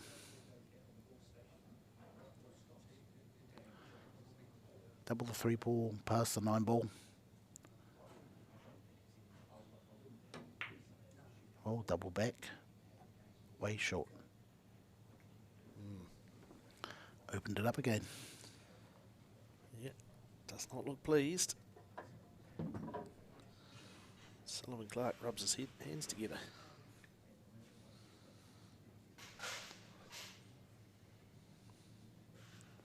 Okay, still tough to get on this 4 ball from that angle.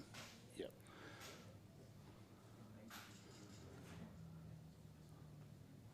Hopefully he's going to leave himself a shot at the 4 ball between the 5 and 9.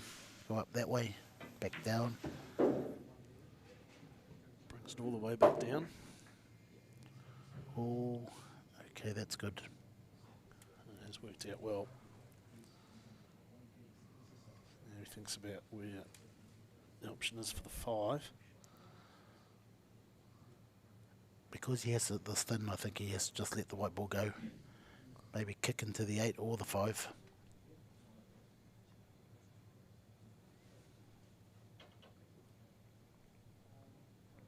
Let's make sure the pot and receive your medicine. And there it is. Perfect. That's a great shot. A winning shot. So that was the earns Sullivan Clark the opportunity to clear the table here.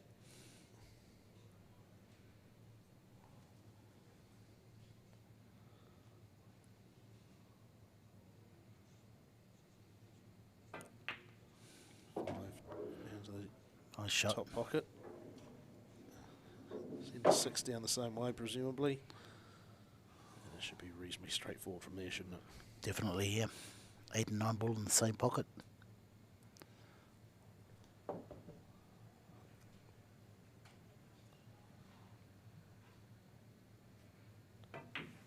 Steadies, puts it away. That's pretty good. And Sullivan Clark just starting to poke his nose through in this race to 7. This will be the biggest lead of the match so far, assuming he can pot these last 2 balls. Okay, he's got 2 options. Either corner pocket is good.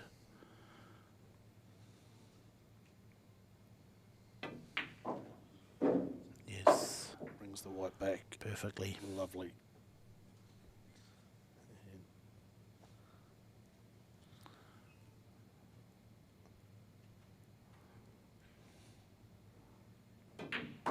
And down goes the 9, and a 4-2 lead for Sullivan Clark in this race to 7, semi-final number 2. And it's fair to say Deon Rawlings gave him an open look, and Sullivan Clark has been good enough to accept it. Yeah, that's the second or third frame Deon's given away. Okay, you can't do much. You can't afford to give away another frame. How's Deon sort of handle that kind of mental aspect of the game? You know, he knows he's had an opportunity there and probably should be in a much better position than 4-2 down. He handles that well? Well, yeah, but he has to just come out and, you know, just pot the ball and just, you know, he's trying, well, he's just trying too hard, I'd say. He's, you know, overthinking it maybe. Seems to have nailed some of the, you know, the really pressure shots. He's come up with the goods, so the game's there or thereabouts, but Yes. I want to say careless errors, but almost, you know, very costly basic errors. So Exactly right, Dale. Clark with a 4-2 lead, and he will break here. 2021 New Zealand Open 8-ball champion. Another promising youngster from Remuera, Central Auckland.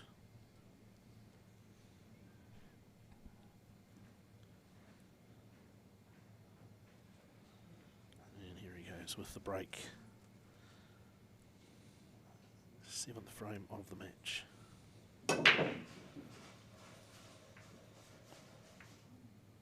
First dry break. Yeah. So Rawlings gets his chance this 7th frame. Just looking at the 1 ball, 1-9 plant. Finish it off easy. That's a way to get back into the match, isn't it? Yeah, nice and quick, yeah. I like those sort of frames. I like it better when the 9 ball's over the pocket. So he'll play this shot where he'll take the white ball up behind the 6 ball or 2 ball and have a shot at the 9 ball, free shot.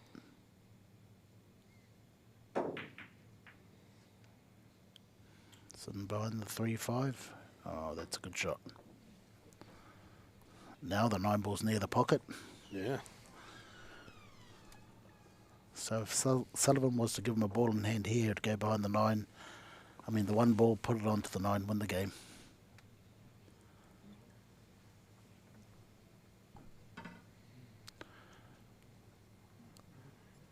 Or Sullivan will take that shot on himself. John Q, is it? Yeah. So, this could be a big moment. Big moment in the overall scheme of things.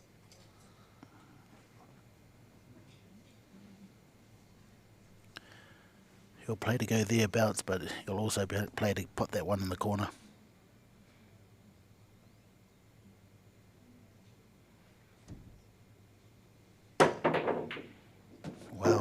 a shot. Geez, I thought that was going to put the 9 there. He's dropped the 7 as well. Okay, safety shot coming up.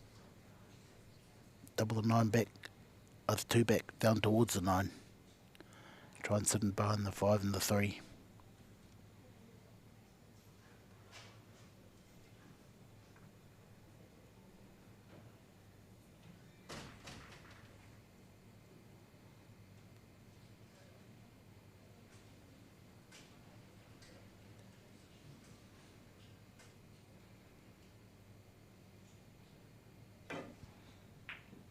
No, he's gone the other way.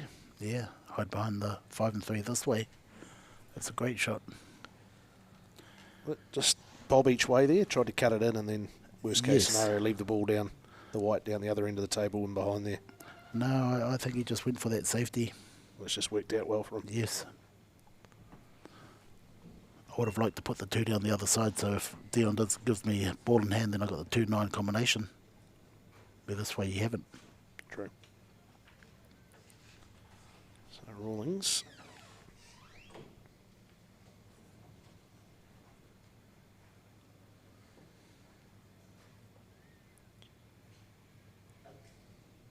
Just needs to make contact, doesn't he?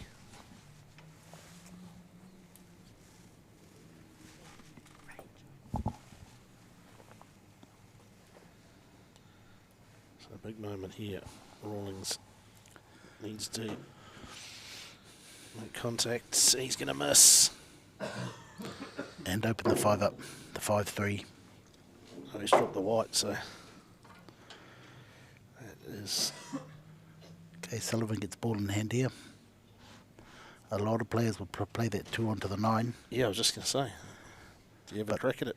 Nah, the Too better risky? players, yeah, too risky. It's all there for them, you know, the open table's there. 2-3's easy. Once he gets that 4 ball in, 4-5's easy. So there you go. They all, they all connect, sorry. Doesn't need to chase the game either, really, does he? 4-2 up, got that little buffer. Exactly, yeah. Safety first. We would like to be a little bit straighter. Where does he leave the white for the 4 here? Okay, you can just still do a stop shot and come over to the middle of the table. Towards the middle, yeah. There's good control here. Nice touch. We can go down and back up. Beautiful. Yep, well done. Okay, now he should be home. So Sullivan Clark just inching his way ahead, further in control of this race to 7. Semi-final number 2. Still a bit of work to do here in the 7th frame.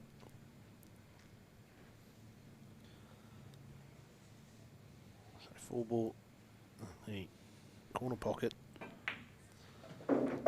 Stops on the shot. Wow, that's just confidence there. You know, a lot of players would have screwed back so they could put the ball in the 5 ball in the middle.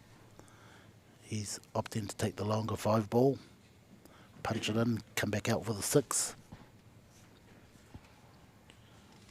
Seems to be warming to task all of a sudden, Sullivan Clark.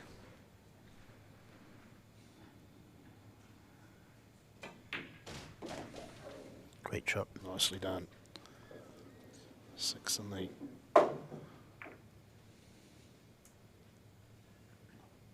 corner pocket now. Easy pot here.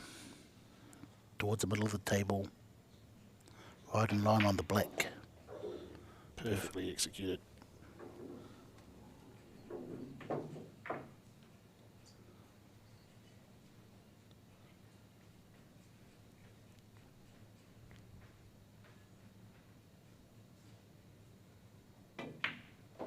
Down goes the 8. Leaves.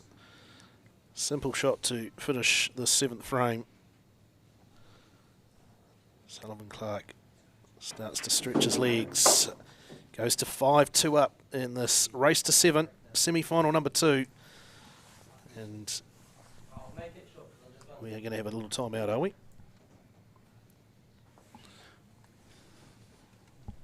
There you go, there's some ads on.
And very good evening to you. Welcome back to Massey in Pukekohe. Sunday night shootouts.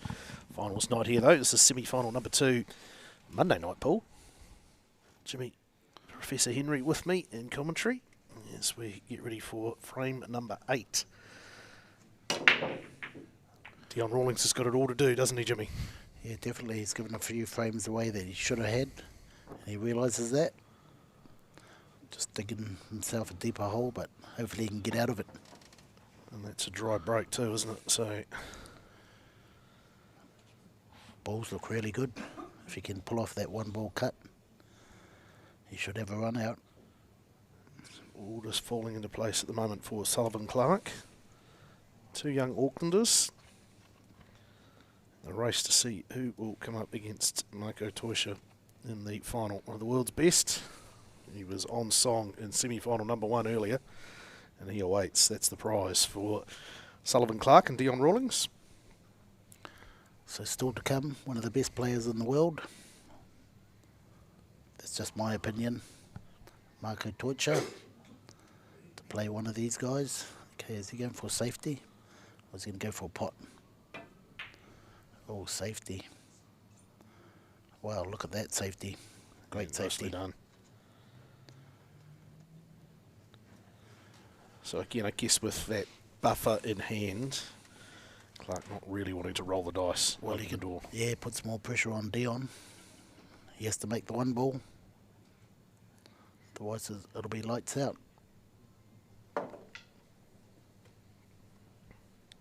Considers jump shot.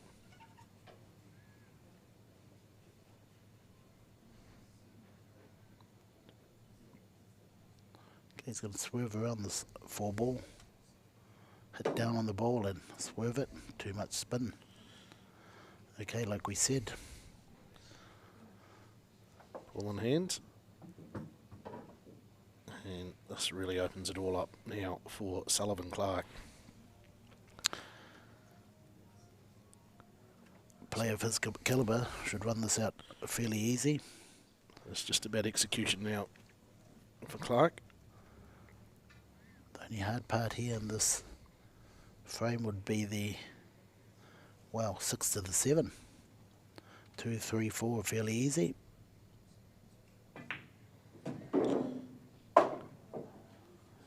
1, 2, 3 all look reasonably straightforward, don't they?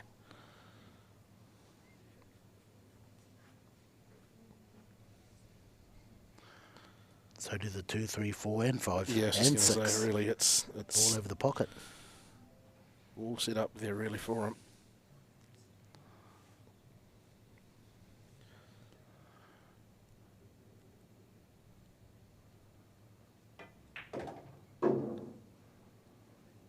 This guy's worked on his technique over the years and probably has the best technique in New Zealand, hands down. What's the key to to having a really good technique? Just years and hours and hours of practice first. Look how he comes in the ball, everything's the same. His head hardly moves, he plays through the ball good, and nothing moves at all. Look at that. Whoa, but he misses. We've absolutely stitched him up there. Wow. Sorry about that, Sullivan, but right. Might have the best technique, but he still couldn't put that straight 3. Look, it can happen to anyone, even the best.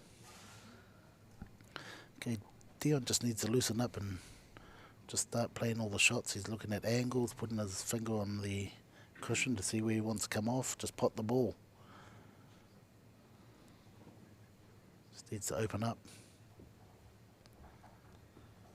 I think he's overthinking every shot too much. He has the work to do. We saw him take a timeout a moment ago. Just a chance to settle himself. Okay, I don't see why he could have screwed back a bit and got a little bit close to the 4.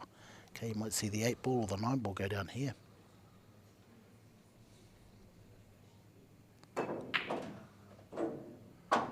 What's he doing here?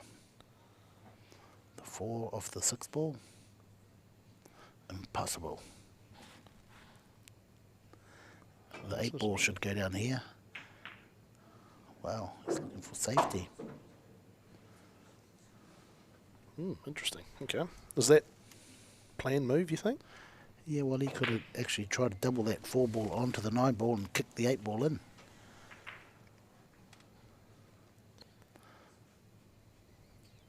So he's given Sullivan a free go at a double here. But will he play to safety too?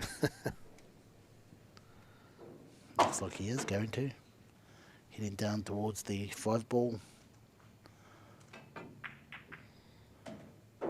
Yeah, he doesn't want to take no risks at all. That's a good safety. Is Rawlings thinking doubling this back at the 9? No, I don't think so.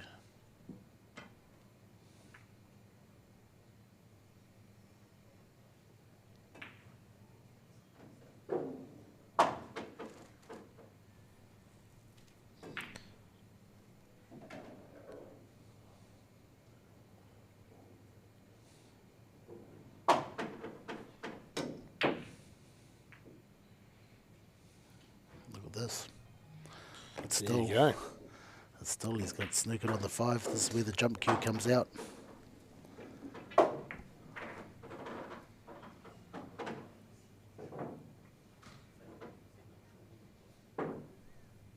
Yep, off to the jump cue. Fairly easy to pot this ball. Close to the pocket. Just needs to get over the 7 ball. If he does pot it, he'll get a good angle to come off 2 rails for the 6 ball. So position is going to be natural if he pots the ball. That looks a little bit straight over this. Looking at this shot. Beautifully done. And it was a little bit straight. The 5 was a little bit straight. That's why that ball didn't move around the table.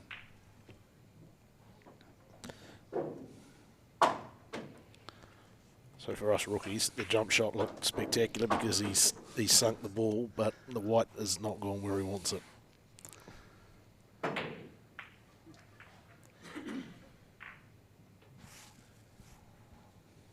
Okay, what do you do here now, Deon? You double back for the 9 ball and open your arm up. There is Rawlings, that's what There he it does. goes. Oh, wow. And he sunk the white. There's been that kind of night so far for Deon Rawlings, unfortunately. And at 5-2, he is seeing the second semi-final just starting to slip away from him a wee bit. Ball in hand for Sullivan Clark. Okay, fairly easy finish here. 6 in the middle, sitting behind the 7 for straight poke down the bottom left-hand side here. Well, we want it to be a little bit straighter. But then in saying that, if you can pot this, get to the opposite side of the table, straightforward angle for the 8 ball to the 9 ball. Key here is just to pot the ball and take your medicine. Here's Clark. So he's going for another safety, do we? No, that looked way off.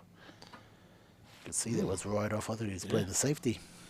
So, the door is open once again for Deon Rawlings. This should be reasonably straightforward, right? Corner pocket for the 7. Screw back to the middle of the table. Watch out for the in-off.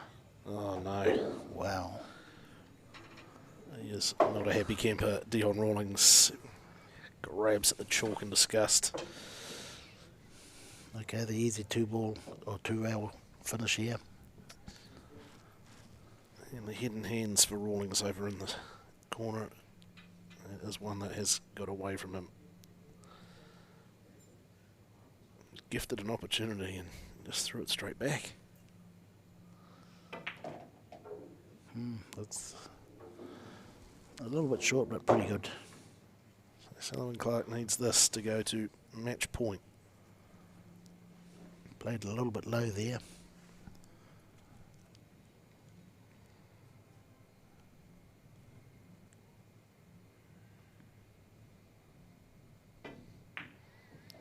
Does the job.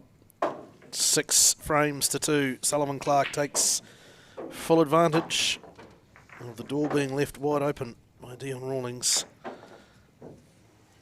And all of a sudden, after a very, very tight contest early, it's really been Sullivan Clark in the last few frames, and he now sits on match point. Rawlings will be kicking himself, won't he? Definitely, yeah. Tough day at the table for Deon. Talent's there. I think he's, he probably knows he's been right in this contest. Yeah, both these players are still quite young, so they've got many more disappointing losses to come. Yeah, but in saying that, they also should get their win soon. It will come. Not sure the scoreline really reflects the difference between these two tonight. Clark certainly has taken better advantage when the door's been left ajar. So he will break.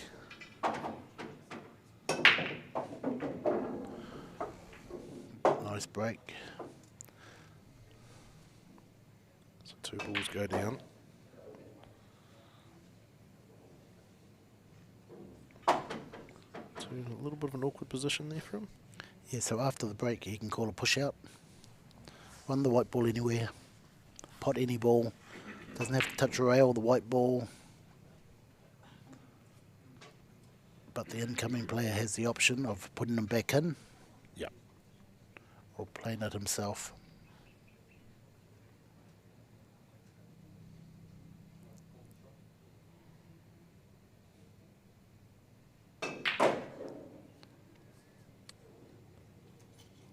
So we see Marco Teutscher just warming up one of the outer tables, getting ready, as he's probably not too far away from being back in action in the final.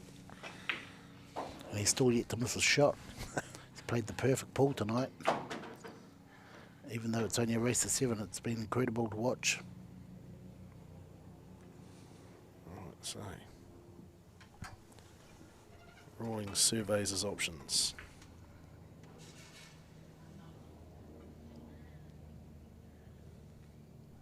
He's going to play. He wants to hide that white ball somewhere. Behind the 9 ball. It's not too bad a leave. I don't think that 2 ball's on. It's rubbing up against the 3 ball. The overhead shot may be here to see. There you go. It's not Oh, on. no, it's not on, is it? So it's been safety first so far from Sullivan Clark. I imagine that'll be the immediate plan here for him. This race to 7. This whole match has just been a tactical battle all the way. I think we've only seen 1 clearance by Sullivan, 1 break and clear. Yeah, quite the contrast to semi-final number 1.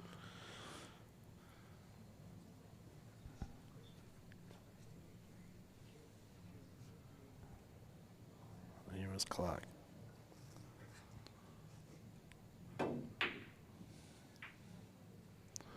Marco Teutscher to play the winner.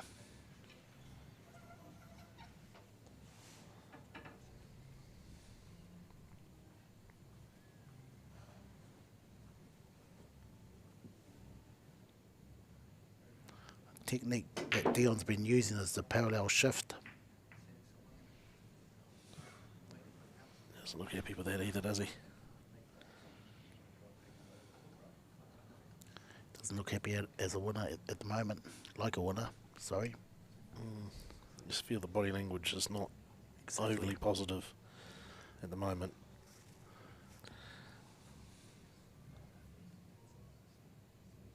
Tough old night for him so far. Not in the sense that he's played poorly, but just the key moments. He hasn't been able to find his best. Well, nice shot. Beautiful shot. Lovely job from Sullivan Clark. So now it's on. A little bit short, but still cuttable. Again, hitting the ball so thin you lose the white ball. Does he opt for the safety? I think he's going for the cut. Just let the white ball go. There it goes. It's going to be in position. It's going to be snookered. Oh, wow. Terrible place to leave himself. Yeah. A little bit unlucky.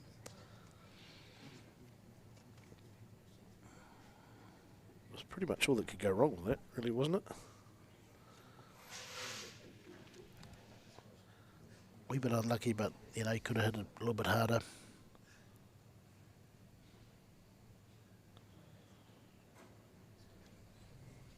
Okay, he's going to go one rail kick or two rail kick. Two rail kick. Parallel shift like he just done. See the middle, come across, same angle. Angle in, angle out. With a little bit of left spin, he should kick it full on. Hopefully. Yes, he does. There you go, you called it. And pretty safe. Clark seems happy enough with that.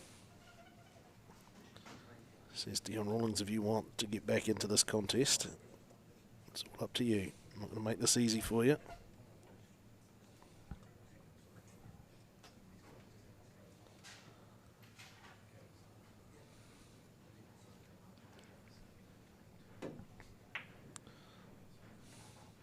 It's a pretty good shot. If he doesn't go off, great shot. Lovely job from the West Aucklander. So this cat and mouse battle continues in the 9th frame. It's been pretty much the storyline through most of this. Semi-final number 2. Clark.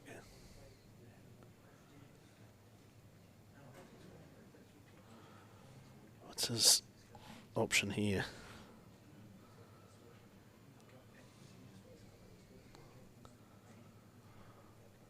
Just to make sure he hits the ball and hope for a bit of luck. Because sometimes you do need it in 9 ball. He can weave it through there easy enough, can't he? Just trying to get that angle. I think he can. Yeah, I think he can get through there, that gap. Won't even be able to pot it.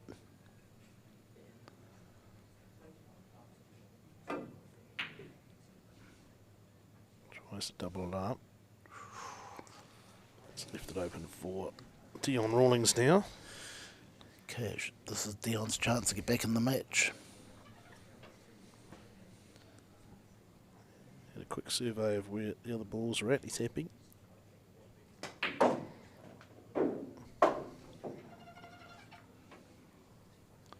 Nice shot on the 5. He's got angle to get to the 7. Forward roll. Nice. Punch out to the centre of the table. Is this the moment for Deon Rawlings? Get himself back into the semi-final. Has to win this frame. Cannot afford an error here.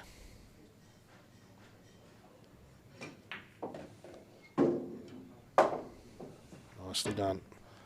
Perfect. We'll take some confidence out of this. We can just pop these last 2 balls.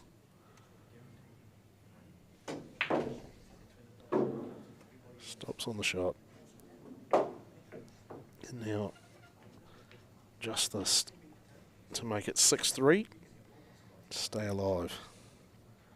Force. There you go. Relax, Deon Rawlings. 6-3. And semi-final number 2. We are going to go to a 10th frame. Deon Rawlings, all of a sudden, does a momentum changer? We certainly hope so. Okay, he wants to run a rack here. Get back right into the game. Yeah, Breaking clear. Just what the doctor ordered. So the difference between the cue that he's using now to break and the cue that he's using throughout the match? I mean, what are the difference? Just weight? Yeah, the tip is much harder. Right. It's like a hard plastic. Whereas the plain tip is like leather.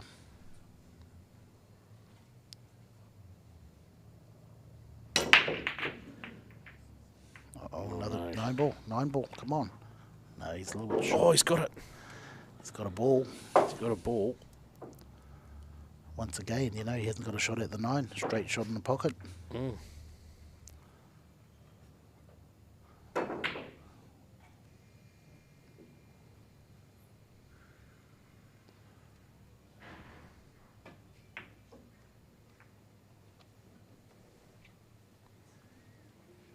Okay, there's safety.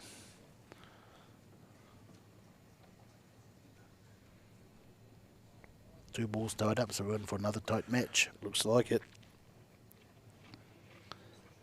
Not going anywhere. Put the clock on, mate. It'll be a 10-minute match here. I will frame. Just need the tea and ginger nuts. Oh no, we could be going somewhere. To sleep. It's a great battle, this. Hope you're enjoying it.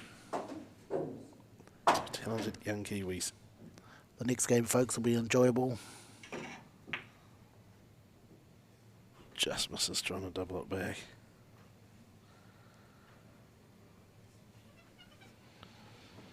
Right. Okay, Deon could go for the pot here and sitting behind the 2. Two-way shot.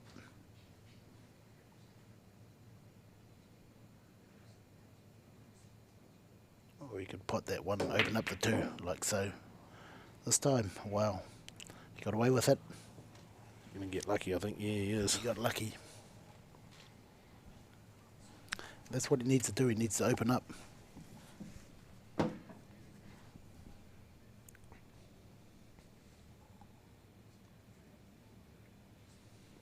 Jump cue. Yep, the jump cue. I would like to see the jump cue banned. Yeah? Be a better spectacle, watching people come off 2 or 3 rails to hit the ball. Yep. This way here, it's too easy to hit the ball. Any time limit at the moment on shots? Obviously, there's Well, it been should talk of be. a shot clock, but Yeah, it should be 30 seconds.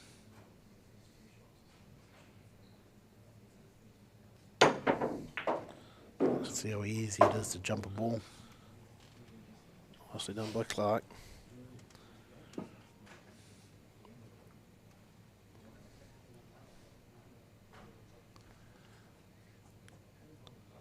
It would put a whole new dimension into the game if you took away the jump shot.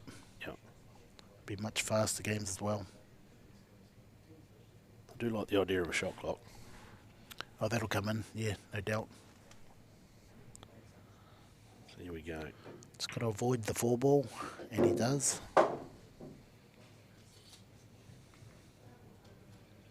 Okay, so this shot here, yeah, he just wants a... Well, he could pot the 9 here if he wanted to, but he wants to go up the table and back down.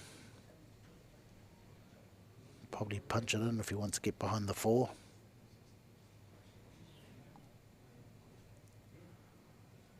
But I'd run 2 rails here and maybe pot the 9 on the way through. Looks like he's punching the ball. So he's hitting it hard. Middle ball. Oh, he went for that shot. Wow. Here's Deon's second chance. Open table. So another opportunity now for Rawlings. Was there an error in judgment from Sullivan then? Did he need to do that? Well, not really. But the way he punched it, he took that line, you know. If he would have played naturally forward, he probably would have potted the 9. There you go. So, Deon Rawlings now says thank you very much. What he's going to do here is going to run into position for the 5 in the middle. Yes, he does. Easiest way. Nicely done. 1 pot here. This is the key ball here. If he pots this, he wins. Not the money, just the key. Just an opportunity here for Rawlings. He drops it. He's fighting back, the West Aucklander.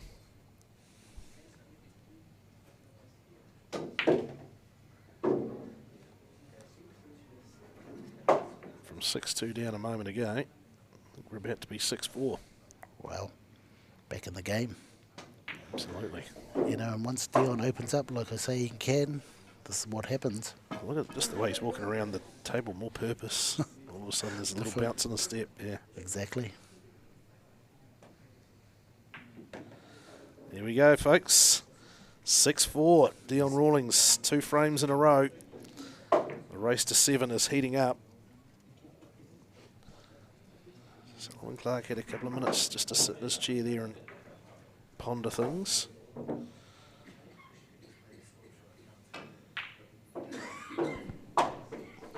Body language is noticeably better from Rawlings now all of a sudden, isn't it?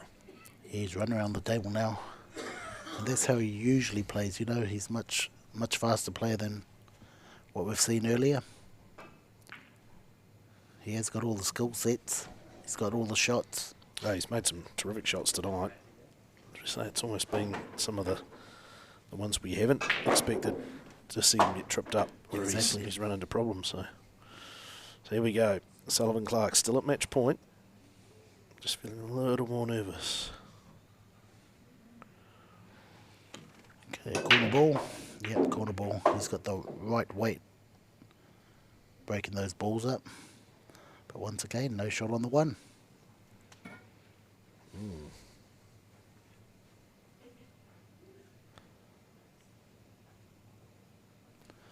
Okay, one good double from Sullivan. One good bank shot. Could win him the game. Because all the balls in the open.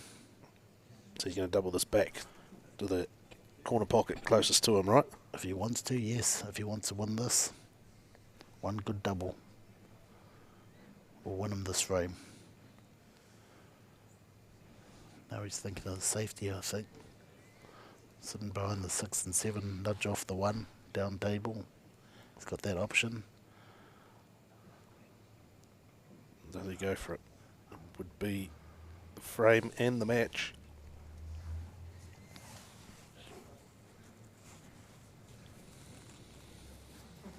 And the strategy. Strategy 9 ball, eh?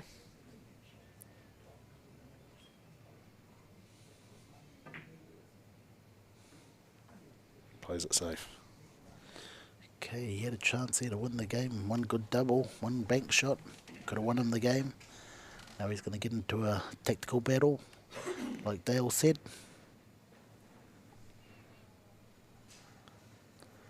Okay, another snooker back, hide behind the 6 and 7 also. Oh, a little bit too much spin there, Deon. He looks frustrated again. See him clutch at the chalk. Just knows that wasn't what he was after. It's advantage Clark again. Definitely could be all over here, folks. Hard part is 4 to the 5.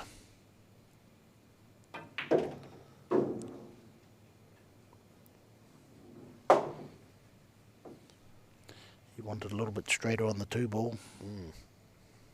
That angle's going to take him towards the middle, towards the 9 ball. So he could play 2 rails here. Go across the table and come back. Let's see. If he does, watch out for the and off. He got away from that. Perfect line now. And now it opens up for him. Right open here. And like I said, the hardest shot is for the 4 to the 5.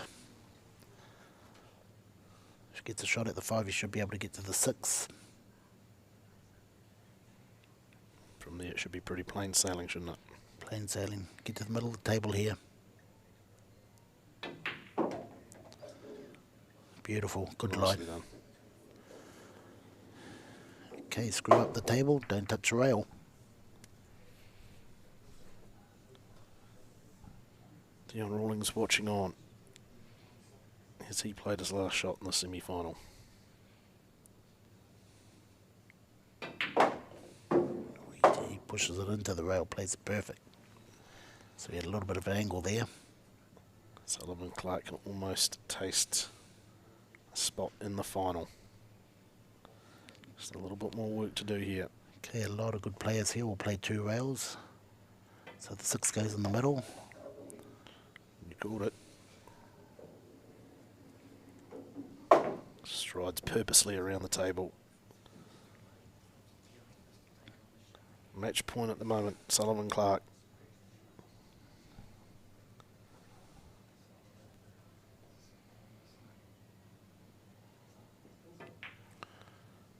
Nice nip draw. Safely does it.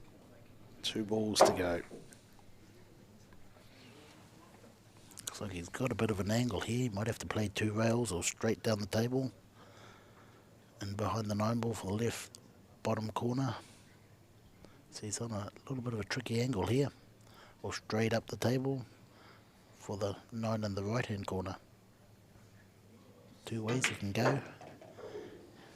He's gone the other way. Perfect. Nicely done. This will send him through to a showdown with one of the best in the world. Look at that technique. Everything's the same every shot. Especially when he stays still here. And here it is, folks. Sullivan Clark triumphs 7 frames to 4. And a spot in the final for the young Aucklander. And man, it's going to be a big task for him, but he'll take some confidence out of that semi-final number 2, right? Well, he's good enough to win it, you know. He's good enough to beat Marco. They just didn't get the runs of the ball, you know. Everything looked tight, tactical. So it should be a good final. All right, we'll be back in just a couple of moments with that final.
Well, good evening. Welcome back to the Sunday night shootout. In fact, it is a Monday night. We've had our two semi-finals. It is now finals time. Looking forward to this. Two contrasting styles. You couldn't ask for more two contrasting styles. You've got the precision of Sullivan Clark, a very patient player, up against one of the very, very best in the world in Marco Teutscher. Both players are about to come to the table. They'll go determine who is about to break.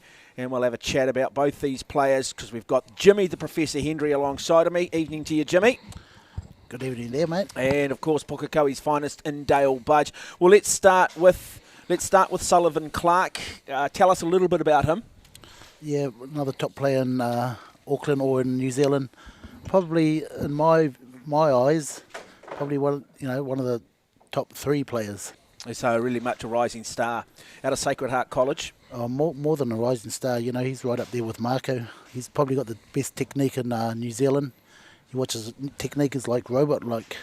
And Marco Teutscher, of course, well, his CV is just incredible. He's been a professional, hardened professional for more than 18 years. A couple of the standout things that he's achieved in his career. Well, he's got everything, He's got everything. He's US Open 10-ball champion, everything. And it is Teutscher who gets things underway. Geez, he was absolutely lights out, wasn't he, in the semi-final? What a break. What a break. And look at where that white ball's positioned off that break. If you have just joined us, it's one thing getting a decent spread and making sure that it's not a dry break. And what we mean by that, seeing balls actually being sunk. But to actually bring that white ball back into the table, it gives you the options. That is not by luck. That is not by chance. That is technique. That is skill. That is practice. Definitely, yeah. Hours and hours of practice there. Great control, and this frame looks pretty good too. The only tricky part he's got is a 2 to the 3. So 2 to 3, which we're about to see here. So he comes back, the 2 ball, far end of the table. He's got to bring it back, play the red, which is this lower left-hand corner on screen. What do you reckon, Dale?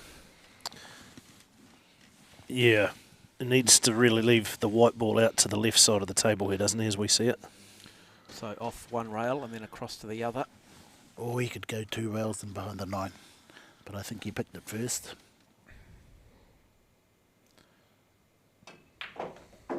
Teutscher, the man they call the Shark, but I think tonight we call him the Technician because that's what he is. The man from Eindhoven. He grew up loving his native country of the Netherlands. What a sporting nation they are. Be Oranje on tonight too. And so far he hasn't missed the ball. No, semi-final flawless. So let's see flawless. Let's see if we can make him miss one. I was talking to him during the previous semi-final. He said, look, I'm actually playing good pool at the moment. I'm playing really good pool at the moment. He's so grateful for the opportunity Marseille and Hamilton have given him. And now look at this. Look at this. The Technician. Okay, he's got to get an angle here. So he puts the 8 ball and the 9 ball. Maybe in the same pocket. Just the speed at which he plays. So we were talking about the possibility of bringing in a 30-second shot clock just to, give it a T20 cricket type feel. But, boy, he's taking, 10, 15 seconds a shot here at the moment. And just that quick Dale Budge. It's remarkable, isn't it? This is superb. And look, it's got to be daunting watching this play out, the opening frame of this final. And just the contrast, isn't it, from what the semi-final we've just seen to what we're seeing here. We saw 2 young guys in that previous semi-final battling it out and taking their time, and you could sort of feel that pressure and the lights. Teutscher just steps up and says, I've got clarity. No one's living rent-free inside my head.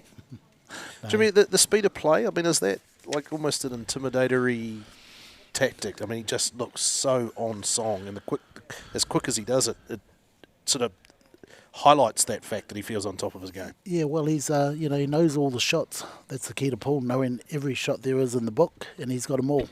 And that's why he can play so fast, because he gets in the perfect position all the time. He gets to the right side of the ball all the time. Okay, so Sullivan Clark here. He goes across the same side of the table. Now, what he does not want here is a dry break. He needs to put something down and hope that white is strategically positioned. And he does. So, good thing. White ball low. Far side, just kissing the cushion. And what ball is the first ball he will need to play? Just looking at the spread there. So, it is still a 1 ball, the yellow ball. And that is very much a shot that he should be able to make and then come across for that 2. Yeah, so he has to get to the 2. So, the gap is between the 5 and the 7. So want to pot this one and go to the middle of the table. Why do they call you the professor, Jimmy? Because I take them back to school. You know, any player here, I take back to school. Oh, you take them back Only to school? an 8 ball. Oh, nothing to do with your academic record at school. Oh, that too. You take them to your school. No, I've played pool so long that I should be a professor by now. You know, it's like 30, 40 years now. They must give me my degree. I've got to say, I've been called a lot of things. Never the professor, though. Not at risk at that anytime soon either. That's a bit like the pot calling the kettle black, Dale. Absolutely. Speaking of pot black. Anyway. Wow, look at that pace, mate. Perfect. Yeah, no, this is good. Now, I also, too, wonder whether Sullivan Clark, because he's playing the like of Michael Teutscher, you've got two ways here. You can capitulate or you can actually lift your level. And he will lift. And he will have to lift, won't he? And so, therefore, you know, you often see it in tennis where a top-ranked player might lose to a player much lower seeding for some reason, and yet, you know, they'll lift against the better players. Definitely, yeah. Nice play, playing with a lot more speed and authority from what we saw in the semi-final over Deon Rawlings. Yeah, I like the body language, Sullivan Clark in that semi-final. You could see at times, you know, he didn't get a result he was after. It didn't seem to impact his demeanour, whereas it certainly did his opponent. I think he just wanted more time at the table. Well, I mean, you know. Everything's been so perfect so far. Yeah, both players, great start. Very good start indeed. So you are watching. This is the second qualifier for the Sunday night shootout here on a Monday night at Pukekohe at Massey. We do encourage you in August to further tournaments. Do come along. Do watch. Wow. Nice touch, but what does he do with the white? Delicate. Beautiful weight on this, hasn't he? So we come back for the green 6. And maybe for the first time in this tournament, just a little bit of pressure about to be turned up on Marco Teutscher. And how big a confidence is this? You'll need to come off that rail, the bottom rail. See what he does here. He does come off it. 2 rails. And beautifully positioned. Good start from Sullivan Clark. Okay, 2 options here, run forward or punch it and come to the other side of the 9. Run forward's the easier way. Bring it down to the player side of the 9. And he decides to just punch it and push through, and he'll come back. This should be fairly basic fundamentals for him here.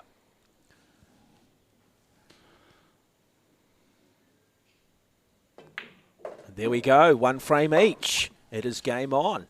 Sullivan Clark just seems to be playing. He's just suddenly any clutter that was in his head in that semi-final, any doubts have just gone. He knows he's got to play with clarity, doesn't he, Dale? Now that's got to be a little mood settler for him. Lovely play.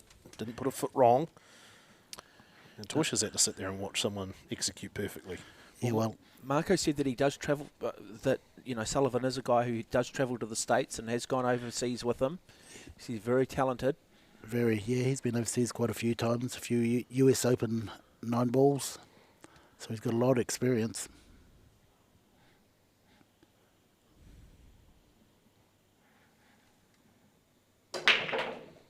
Oh, nice break there from Teutscher. Let's have a look at what the white does.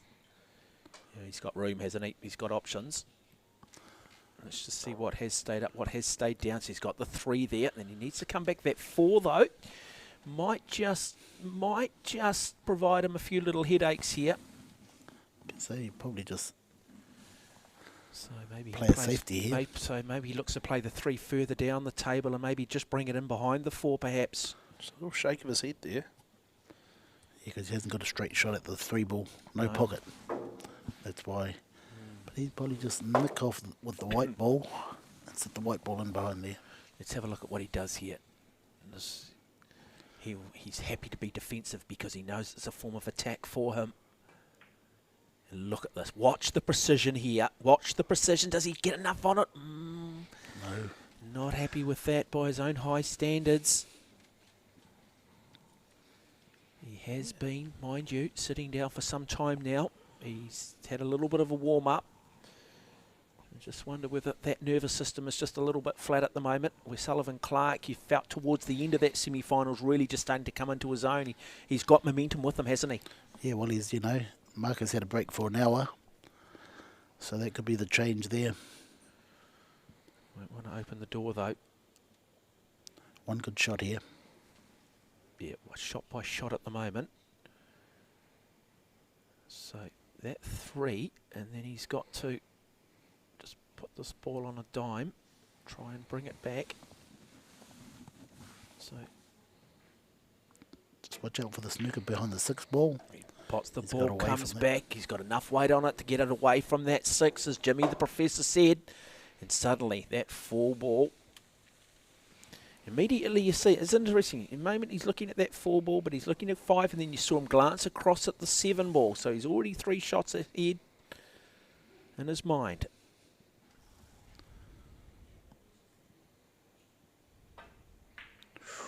Not hard enough. Not hard enough. There you hear it from Jimmy the Professor. It's good for the 5 in the middle, 6, 7. But is that 8 on? What's he going to do at the 8? Well, this is what we talk about. It's not so much about what you do with the ball immediately in front of you. It's what you do with that white ball for the 2nd and 3rd phase, if I can use that term. And so, at the moment, it goes to plan.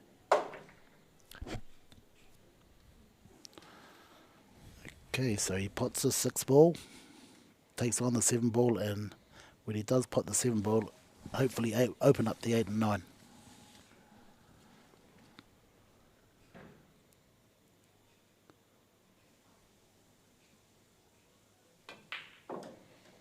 Nice.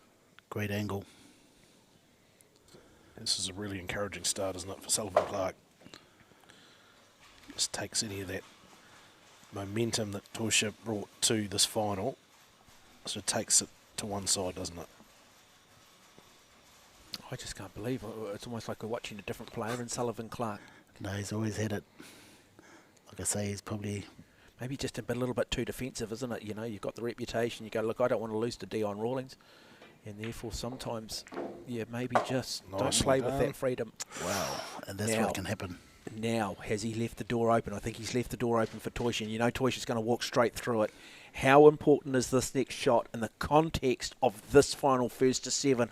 I know we're only in the 3rd frame, but when you're playing a guy from in the form of Marco Teutscher,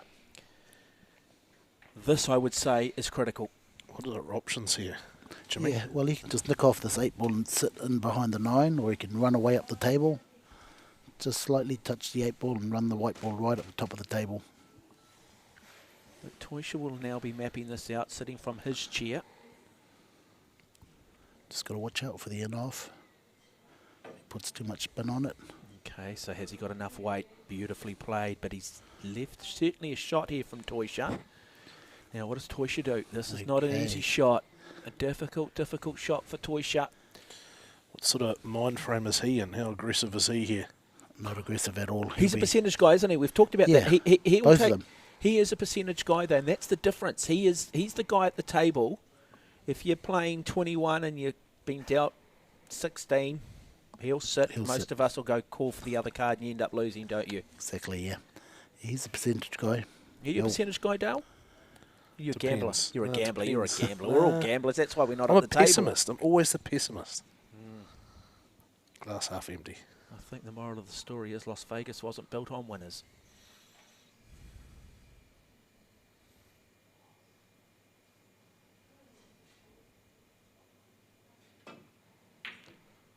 Oh, Teutscher. Look at that shot. this. Look at that shot. Look at that shot from Teutscher. Wow.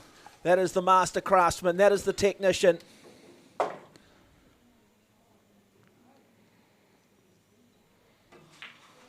Dale Pudge, how good was that? How That good was was great. that 8? Worth the price of admission alone, that. We talk about leaving the Outstanding. door slightly ajar for Teutscher, and he will walk straight through it. We talked about that shot in terms of the context of this match. 2 frames to 1, and just how much psychological damage has he possibly done to Sullivan Clark there? Oh, plenty of damage there. You know, this could really make him just run away from Sullivan here. So he needs Clark to was so regroup, doesn't close, he? though. He was so close to having that frame and sticking his nose in front. Wonderful, wonderful play. Hope you are enjoying this. It is the second qualifier for the Sunday night shootout, that grand final to take place in October. 2 more qualifying tournaments coming up in August. The venue is Massey here in Pukekohe. Let's do us through the qualifying for that final, for that grand final. What do players have to do to book their spot there for it? Yeah, so they have to just enter all of the tournaments, and at the end of the 4 tournaments, we take the top 6 players with the most points. So you have to come to all of the tournaments to sort of have a good chance. Okay, so Sullivan Clark here. Just really now how important. He does not want a dry break here. It needs good position off the white. Targeting the number 1 ball by the looks of it. If he gets a shot at the one, I'm picking him to clear it. Oh, no, no, no. You're saying no, no. Talk to us, Jimmy. What are you seeing? Can he get past that 8 ball? Okay. I think there might be enough room there, is it? But more importantly, what does he do with the white if he does get past it? These are the shots where you just let the white ball go. Play with a bit of speed, perhaps. Play with a little bit more power. Yeah, play with a bit more speed.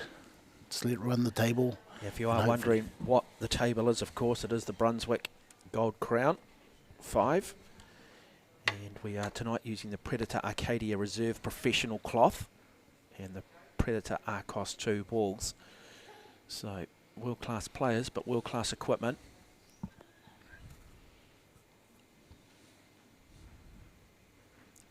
So now, Sullivan Clark, first time we've seen him really slow things down again. This is not about trying to take momentum away from Teutscher. He knows he's in a little bit of trouble here. He's a thinking player. How much, I mean, you know this young man. Is he an intuitive player or is he very measured? Is he a guy who relies a lot on geometry and... He's a measured player, you know. He plays all the right shots. You know. Okay, so he called a push out there. So see what he done? He's left Marco the either take that 2 on, got rid of the 1, take that 2 on, or let him play again. It can only happen in that first shot after the break. Exactly. Yep. And so what Marco's thrown it back at him and said, "No, it's yours, boy. I'm not happy. I think you've left me too much to do, and I'm going to put it back to you." It's a rule most people at home wouldn't be familiar with. It's certainly not a rule that people play at home. You'll probably try to triple this 2 to safety. Bring it down the back edge here. 1, 2, and there you go. Safe as a doornail. Nicely done, eh? I've got a sneaking feeling though Teutscher might just say, well, if you can do that, I can do it too. And now what does Teutscher do here in terms of a possible snooker or putting the pressure back on Sullivan Clark? He doesn't have a lot of options. So looking at the cue on the white ball there, Jimmy. Could send that white ball back and pot the 8 ball. But the opts was just safety shot. Has he done enough? Has he done enough? Opportunity here for a plant. Is that the first? Is that the first slightly mistake miscue? we've seen tonight from him? No, well that was just a safety shot, so that's not counted as a mistake. Okay, but how safe is it? It's pretty safe. Might be able to just slide past that. I wonder if 5 we can just ball. get a plan view here, if we can just go above and just have a wee look at what his option is. We'll bring you that shot. Wonderful Yeah, stuff. Thank get you to through the Michael. row. So, I'll just have a look at this. Just a safety mistake. I think that 2's on past the 5. He does pot it nicely. Pretty good position here. I'm picking him to finish this. It's the first time I think we've seen Teutscher just leave the door slightly ajar, isn't it? Semi-final and 3 and a bit frames into this one. Says he can't now. How used is he to having commentators talking to the side of the table under the bright lights on a table of this quality? His mental game is pretty good. He can block that out. Cross the table and back in. Cross the table and back over. Perfect.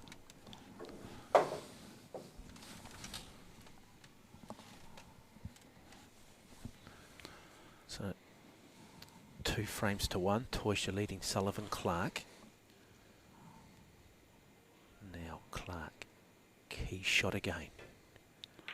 Just beautiful weight. Brings that nicely back across in front of the 6. Doing everything right at the moment.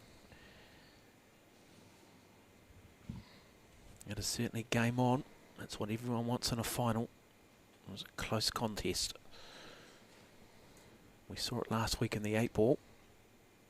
Teutscher taking to a 7th and deciding frame, or I should say a 13th and deciding frame. Key ball here. Just pot the ball.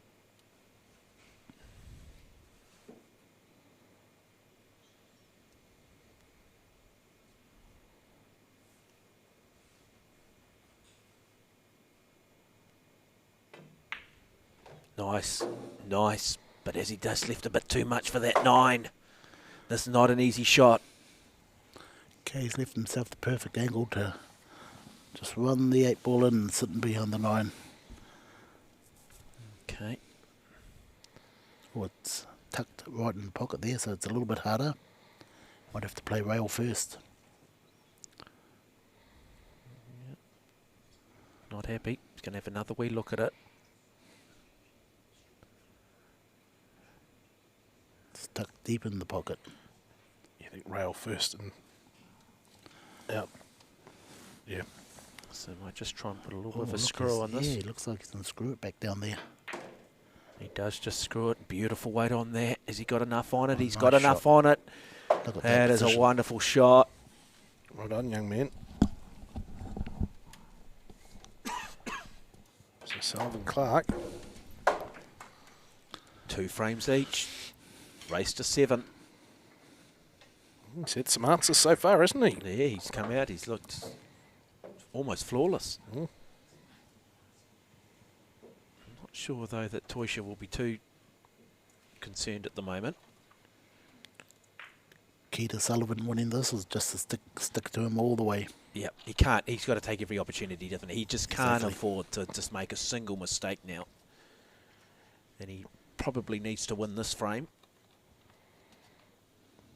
Sitting there with a cup of hot water. Just got noticeably chillier since we started this final. Yeah, it's a little bit Dropped cold. a little bit, isn't it? Well, Teutscher's got his Dutch national tracksuit on. It's a good break. Look at that white position beautifully in the middle of the table. Let's just have a look at the spread here, though. Right.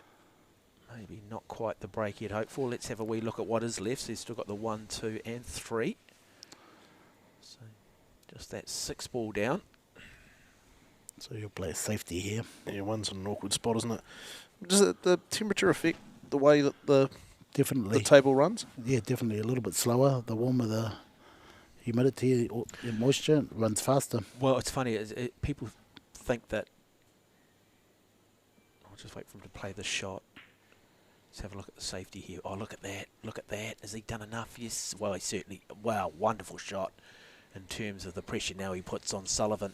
No, well, it's interesting, isn't it? Because every time you sort of hear humidity and you think, oh, that's going to slow things down. But, look, I have a lot to do in the sport of cycling. And in a velodrome, you want high humidity and a warm temperature. So when you walk into a lot of velodromes, indoor cycling tracks, very, very warm, 28 degrees high humidity, and you'll go very, very quickly on a velodrome. And when Sarah Ulmer won gold back in 2004, that night in Athens, all the stars just came together. Fast time. I think the record still stands. Well, And it's all to do with humidity, and it's all to do with those things. And so, absolutely, no different than water temperature in a boat. Yeah, I'd love to hear the science behind that, to be honest, but you think the air temperature's thicker? It's called and- Google, Dale. Yeah. Oh, Well, we could ask the professor over here. Mind you, he's only good at schooling people on 8-ball. What were you like at school, Jimmy? not good. Playing pool every day. Oh, okay, mate. No, that's right. It's, As long as you're doing something. it's interesting here, a little conversation between the two players. What, you think? A bit of coaching? Bit of head games. No, it looked like it was a genuine conversation about the task in front of them. Yeah, probably calling the ref, you know. They're both honest players, so. If he thinks it's close, he'll give it up. But Well how done. close is that? Yeah, but he's opened the door, hasn't he? Yeah, door's wide open. Well, let's just, if we can go back maybe just to that plan view shot again, just so we can just have a look at where that one ball is. And there we go. So has he got room? Yes, plenty of room there. Get past it. Well, plenty of room if you're the professor, not so much room if you're Dale Budge and Mark Watson. Gee, I tell you what, I wouldn't be able to do that, I don't think. Well, actually, he might go and kick it, and See what Teutscher does. hasn't got that option. Oh, No, it was look on. at that. Made that look easy. He had a corridor. I didn't. I saw a speed bump. He could have driven a yeah. truck through it, I think. Yeah, and I looked at it and thought, no, there's no way through that. Okay, look at a 5-9 combination here to finish the game. Okay, 5-9 combination is the call. Oh, Mikey's calling the 3-9 combination. Director here.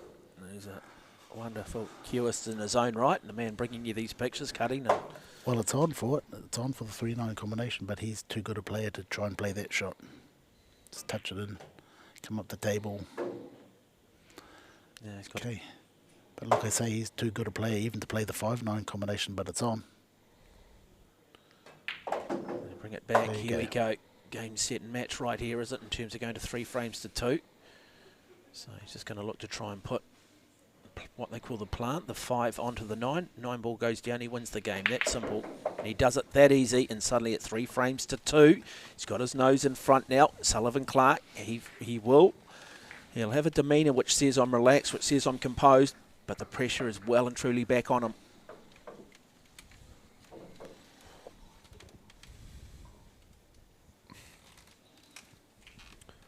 Yeah, Teutscher just seems a little more relaxed again. Not that he was ever uptight last couple of frames, but had to work a wee bit harder. Gets the easy passage out of 5th frame in this final. First to 7. If you are inspired by what you see, do get yourself along to one of the Massey halls in the northern region. Another little discussion going on. But where you putting the balls? No, camaraderie between the two. Certainly nothing. There's no hostility here. This is not about Genuine chat. genuine chat. Teutscher is a guy who does want to impart his knowledge. He wants to see the game improve in this country. He said he loves this country, but he says he does not want to ever play 8-ball against Jimmy the Professor. He says he got out of school early and he doesn't need to be schooled. No, he was telling me, he said, look, he left school early in the Netherlands, and his mum said, well, if you're going to leave school to play professional pool, you do 40 hours a week, because that's what a man does in the real world. And he did. Well,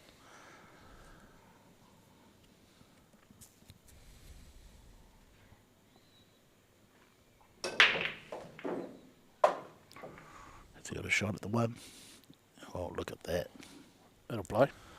Yeah, a dream break. No hard balls there. Yeah, just what the doctor ordered for Sullivan Clark, isn't it? Or dream break, except in his peripheral vision, he'll be looking up the table and seeing Marco Teutscher sitting there going, dream break, but I still have to pocket them, because if I don't, he will. And so, The orange attire sort of stands out in your periphery too, doesn't it? that's a big reputation. Decides is he going to use the jigger here? No, says I still think I can play that comfortably. Great composure, nice balance. So far, so good. Going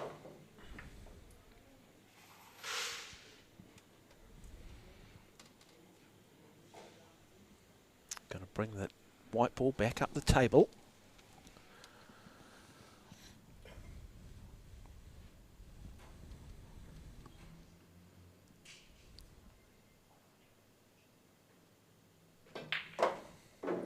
Does it nicely. Nice weight on it.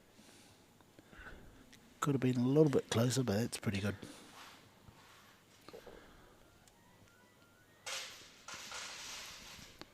Half ball pot off 2 rails.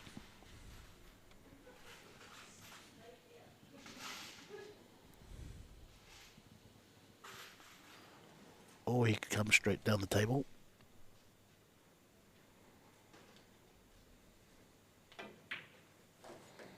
Oh, perfect. Yeah, nicely done, eh? This frame to stay in touch with Teutscher. Well, he's matching him so far. He's doing what he has to do to stay in this contest. Yeah, and he's not fighting the table, is he? I mean, No. he's still doing it with some clarity. I mean, you can sort of see it. You talk about in cricket ugly hundreds where guys have just toiled all day, haven't really played that fluently, but have got there. We're not seeing this from Clark. He is actually playing with great freedom. Lovely fluidity. You've talked about what a technician he is. He's technically very sound. Very. Best technique in New Zealand. I mean, what separates? I mean, what are the subtle differences, though? I mean, what's the subtle difference? What makes him a slightly better technician than, say, perhaps Teutscher? Well, he's come from a snooker background, or he's had snooker coaches to sort of straighten him up, whereas Marco's come from a pool background, where they're loose, they're a little bit looser. See how tight he is. Look at that chin on the cue. Watch how he never moves. Look at that. He's like a robot. It's amazing, isn't it, when you can look at sports like this and you look at other sports and so much of it is about body position Technique. and about technique, and yet the same principles still govern. Like in cycling, I'll go back to cycling because it's what I'm familiar with, but, you can tell when a cyclist's in trouble. You just start to see a bit more upper body movement. Yep. Head movement, any bat, ball, cue, racket, sport, the head, the still you can keep your head from start to completion is generally the more success you can have, right? Difficult shot here. A huge shot in the context of this match. I keep saying it, beautifully played. Now, still got some work to do here on the 8. Still got some work to do on the 8. But the way he's playing at the moment, probably just basic fundamentals for him. He would have played this shot many, many times in practice at home.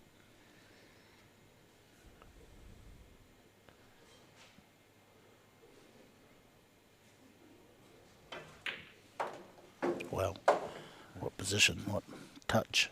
Gee, this has been emphatic, isn't it? Yeah, he is. 6th frame. There we go. Both players getting the best out of each other at the moment. It is certainly game on in the second qualifying final. 3 frames each. Sullivan Clark up against the man from Eindhoven, Marco Teutscher.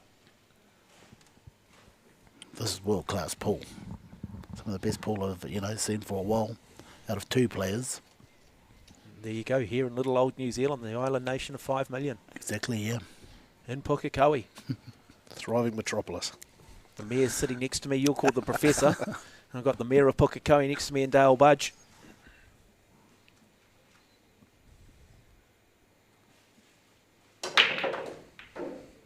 So good break from Teutscher. Look at that white position. Let's just see what is up. So he's got the 1. Ball still on the table. So this 1 ball's a little bit risky, but he should take it on. But if he doesn't like it, he'll play the safety. Maybe sitting behind the 6 if he wants to go safe. I wonder too, at this point, is it psychological? Does he look to maybe just put Sullivan Clark's got some momentum, he's playing well. Teutscher says, look, I can pot this ball, but maybe I mess with him a little bit.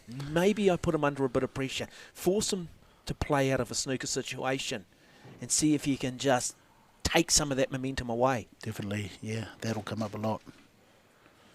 So you start to play the man a little bit rather than necessarily what's in front of you. Exactly, sometimes, yeah, you can do that. Do what your opponent least wants you to do.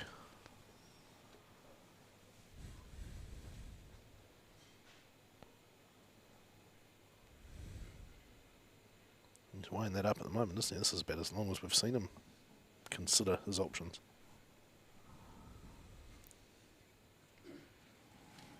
Saying recently he's playing in a tournament in the UK and they had a 20-second shot clock. It's good. A lot of pressure, he said, a lot of pressure. You'd be chalking it up and suddenly 5 seconds to go and not a lot of time to think. He's going to take this on, go down the table and back up for the 2. Takes it on, Nice. back up, back Just up, back up, back up, back up. Perfect. Comfortable for him. Difficult for most, comfortable for him. Knowing Teutscher can probably declare the table from here. Definitely. Perfect angle to get to the 3. There you go. A little bit straight on this 3 ball, but he's got a little bit of an angle. He'll work this ball back up behind the 4. Might even do a TV shot and go 2 rails.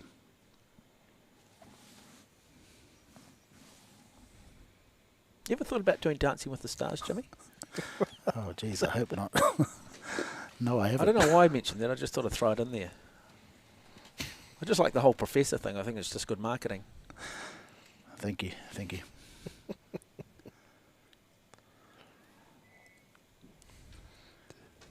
Just a bit of light-hearted banter. Hope you are enjoying the coverage. It is actually a very serious final with 2 very world-class players. So this is a little bit straight for Marco. He's uncomfortable with it, but he's still going to punch it and go in behind the 4, 1 rail. A little bit too hard. He hit that nice. Gone to the wrong side of the 4. This could be the mistake Sullivan's been waiting for. Yeah, just a little flick of his hand, just a slight hint of frustration. I know that looks like easy when you look at the table. I think he likes the idea when he puts himself under pressure a bit. Let's be fair. I mean, he is still a cut above most players in this country comfortably, and sometimes the way he challenges himself is through the mistakes. Does that nicely. He had a good angle looking at the table. Beautiful. Perfect.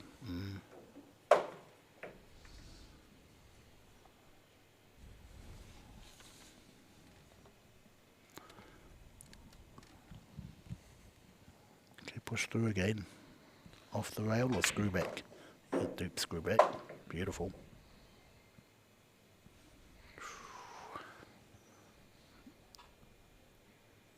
He doesn't look too stressed. You can see No. the speed in which he's playing. Just straight into The the middle of 6, the isn't table. it? Yeah.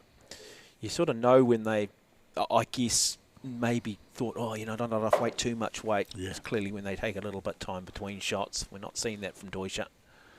Okay, 2 options. That 9 go in either side of the corner pocket. He's going to put a little screw on this too, isn't he? He just brings that back. Beautiful backspin on that ball. You can see him with the tip of the cue right at the base of the white ball. Nice position. Has he missed a shot yet? I haven't seen him miss a shot yet. Straightforward shot. No, I mean, the only time we saw him was when he played for safety and perhaps... Yeah, missed a bad safety here. Yeah. But, yeah, as you said, though, it's not actually a shot, so just putting a little extension on the cue there. So that's, 11 frames without missing the shot. There we go. Wow. So Teutscher, 4-3, continues to apply the pressure on Sullivan Clark. He's waiting for Clark to crack, but so far Clark has answered the questions being asked of him. But really big break now for Sullivan Clark.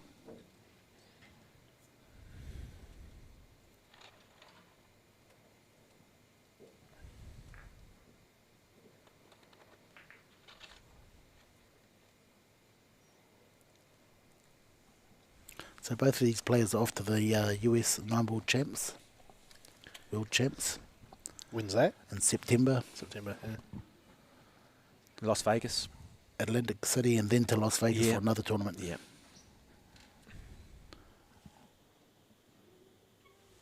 So 2 good players representing New Zealand.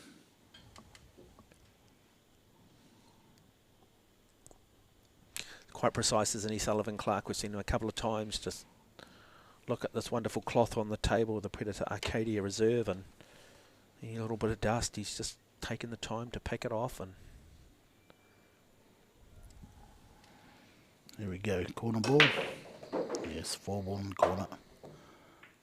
Oh, and he got a good kick on the 1. Left him a shot. Look at that. so chance here to clear the table, and he needs to clear the table, because if he doesn't, Teutscher will. We know that for sure. So what are his concerns here, Jimmy? No concerns at all. It's a No. Just needs to get to that 2-ball. fairly ideal break, isn't it? Definitely. What he doesn't really want is to play that 2 onto the 5-ball, because the 2 will move away from the pocket and leave him a hard shot. So let's see what he does. He might play the 1 and go that side of the 2. But I think he's going to play the plant after this. Okay, he's going to be very careful here. Pocket weight.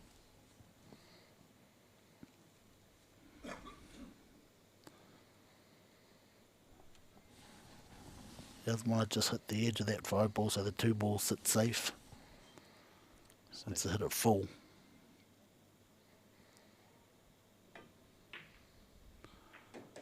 See, well, there you go, safe it is. So now he can't get from that 2 ball to 3 ball unless he cuts it and kicks into it. So what are you saying here, Jimmy? He's left the door open? Well, he's got a hard shot here. Okay. There you go, the Professor, Jimmy Henry alongside of us. Hope you are enjoying the coverage. Good final.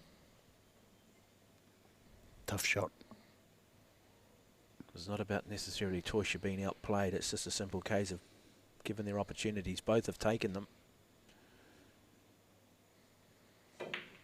How big is this shot? How big is this shot? Has it got the length? Has it got the length? Not quite.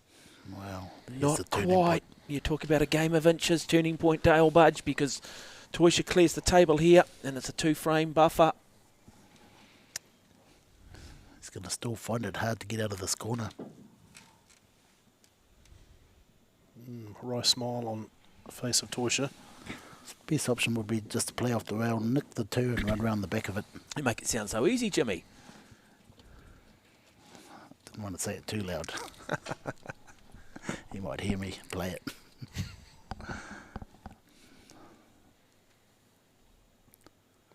I think it's the only way to get out. Oh no, he's going to draw back right up the table. So he's going to pull that white ball back up the table. You can see him going low on that cue ball, which will provide him that back spin. Look at that. There we go. Oh, watch out for the He's on-off. got to watch it and off and off. No, does it survive? It does. Wow. Funny, isn't it? You see Sullivan Clark miss by a millimetre at the other end in terms of potting and staying at the table, and then luck goes the other way of But Teutscher. guess what? It's not on. How's it not on? He's stuck in the jaw. Can't get out. See, that little corner could be stopping him from playing a straight shot. No, he's all right. He was having me on. I think you were having us all on, Jimmy. No, sometimes you can get stuck in that jaw. But he had a straight shot. That's what I love, and it's wonderful stuff from Michael, our director here, with that overhead shot. Gives us that idea to just have a look at the gaps, the distances. What have you learnt tonight, Dale? Everything. Yeah, you can become a professional tomorrow, mate. I can't become a professional tomorrow, I can tell you that much. Oh, no, you picked the game up pretty good, Dale. Yeah, can't play it though. I'm the same. Teutscher to go to 5 frames. He's not that happy, though. Body language just says, It's got a bit of an Yes. angle. got a slight He's a angle. little frustrated here, doesn't he? Most frustrated we've seen him. Only because of the angle is running towards the 8 ball. He has to try and thread the needle through the between the 9 and the 8. What's to stop him here? Does he not have enough of the 7 ball? What's to stop him from just putting that white ball on a dot, though? Can he not stop the ball there with backspin or No, too much angle. too much angle? Yep. So he's got options, but he's going to play off 2 rails or punch it down the rail and come back up the table. And what's he going to do here? Let's have a wee look. Just watch the... Oh, no, you picked it, mate. He held it. I Really don't- good. Wow. Hey, he was right on the spot. I thought there was too much angle, That but must be the first time in my entire life I've got anything right, Jimmy. Even a stopwatch is right twice a day, Watto. Okay, there we go. So, 9. And it is Teutscher. And he goes to 5 frames to 3, 2-frame that. buffer now. So, the pressure goes well and truly back on Sullivan Clark. He's going to have to find some answers. He's going to have to do it quickly. 5 frames to 3.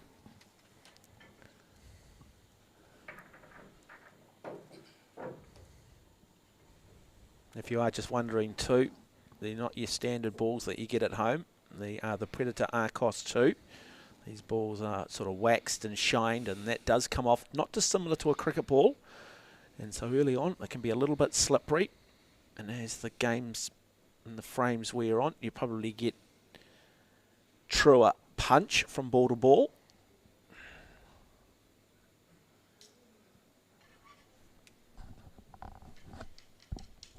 How often would they change the cloth on a table like this? I know at the Crucible they do it every day in snooker, don't they? Yeah, they do. Well, not in New Zealand. You could probably... You can't say we can't afford it. Nah, we don't need to. Like this one here will last at least a year. Yeah. They do iron them though, don't they? Not these ones. No? At the Crucible they do. Yeah. Because they've got nap. Excuse me. Whereas this cloth is like speed cloth, no nap. It's like a lawn bowls, you know, a bit of the grain. Yep. Or grain one way. Teutscher with a dry break. Yeah. He's human. Has he given Sullivan Clark an opportunity to clear the table because he senses he's going to have to? Yes. So it's really now to Clark, unforced error. It's all there too. He just can't afford any unforced error. The weight on the white is going to become so important. Just does enough to come back to that too, doesn't he? But just enough. Nice bit of spin. I thought it was too short. But then the spin kicked in and took him in the perfect position. Got the right angle to get to the 3. Anywhere near the middle of the table will be good.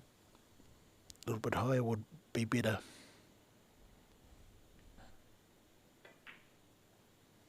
Goes up the table. Should have no problem here with the 3. Challenge will be that 4 in the middle of the table for him. 4 to And the then 5. 4 to 5, because that 5 is almost kissing the top end of the rail in what they call the kitchen. So the key here would be to get the good angle on the 4 ball to get to the 5. I was saying, Dale, you're a big baseball man. In baseball, the first 3 batters are known as the table setters. This is known as the kitchen. Yep. And then the next 3 come in and basically Clean up. clean up. They're saying Sullivan with the extension now too. So, do you ever see players using the jigger, what we used to call a jigger at home? Hardly now. Hardly now, so Yep. it's just an extended cue. Extended cue helps. We saw it once in that last semi-final, didn't we?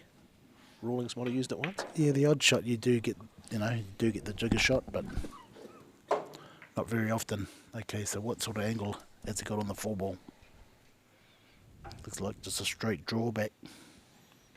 Yeah, he's got to come back there and doesn't he, that 5. And then he'll be thinking immediately the 6. And that 6 just kissing that cushion. He wants to be near the rail on this 5 ball. This is the moment, Back isn't rail. it? This is a key moment. These Absolutely, next couple Dale of Budge. balls. It's funny, we don't say it as much with Teutscher when there's a difficult shot because we know his quality. Watch out for the... Has he got too much weight on that? Nicely Oh, that's done. perfect. Nicely done. But now the next challenge, 5 to 6. Okay, that's a fairly easy positional shot here. 5 to 6. Straightforward.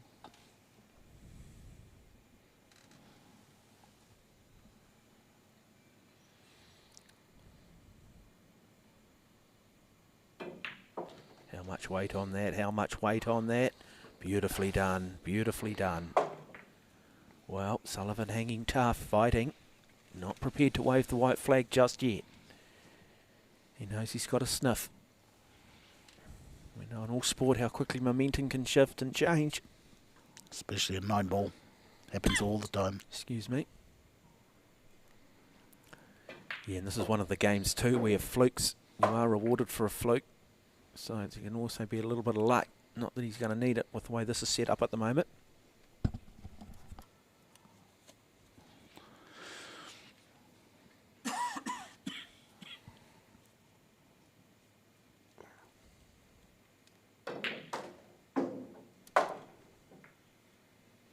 Great pot. Yes, it's been good from Sullivan, hasn't it? Just got to avoid the in off here. In the middle pocket.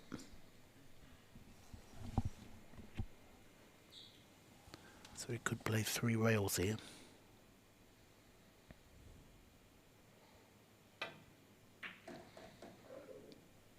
Nice. Oh, a little bit too hard. See that spin? Wow. He's out of position.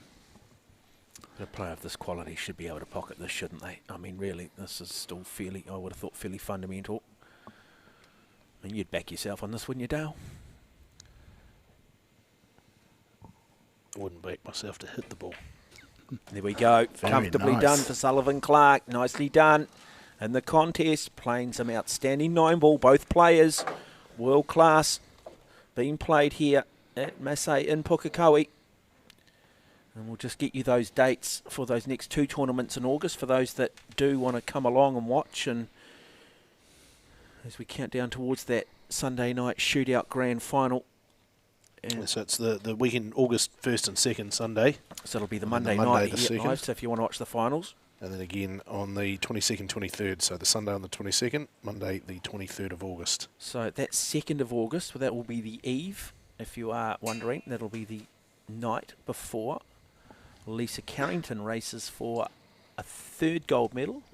You'll be calling that one, won't you? For 3 consecutive Olympic Games. Well. So it'll be the Tuesday morning, Tuesday afternoon New Zealand time. I might have something to do with it, but Well, I'll be listening.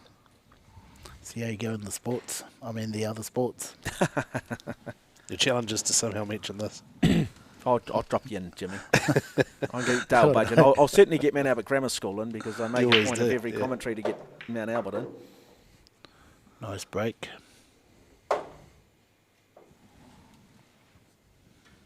Spotted the 1-ball. So Now, it goes straight to the 2-ball. yeah, he just needs to win this frame, doesn't he? He needs to win this frame or he's going to find himself down. He's going to find himself, or Teutscher's going to find himself at On match the hill. point. Yeah.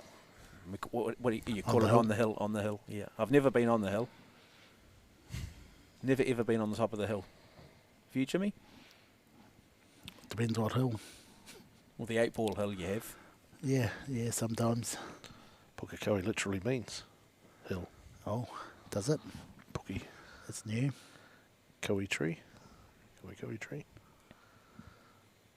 Okay, a tough shot here. He has to avoid the 8-ball and the 9-ball. See how he's going to get out of it. Go through it.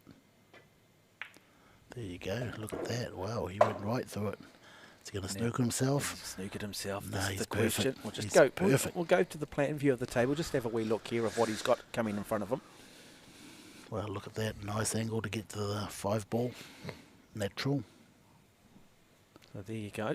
So don't just look at the ball that he's playing. He'll be thinking about the next 3 balls.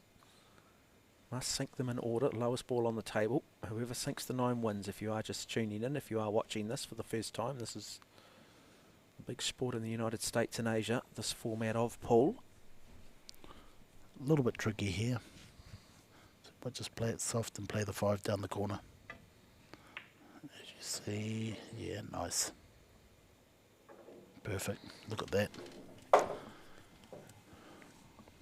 Both players on form tonight. Yeah, we've Oh, got it's a great game to here, watch. right? It's wonderful. Okay, you can bet your house you'll finish this. Las Vegas wasn't built on winners, Jimmy. I'll keep saying it. Look at that. Perfect again.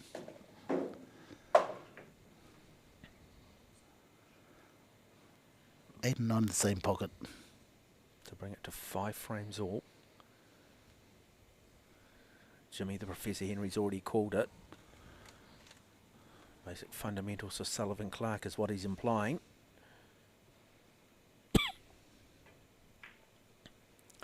Goes across. Little from Jimmy. Talk to us, Jimmy. He wanted to be a little bit straighter on that, but that's pretty good. He loves these shots. So it's all about what he does now with the white.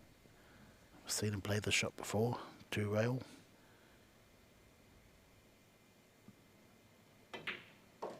Pockets that. Brings that Played ball back down perfectly. beautifully for the 8. And just a little bit of backspin on that white ball. Bring it back for the 9. Oh, he's on the good side just to run in and then come back out. Okay, so you're going to come on off the rail then. Doesn't need to go behind the 9. Just natural.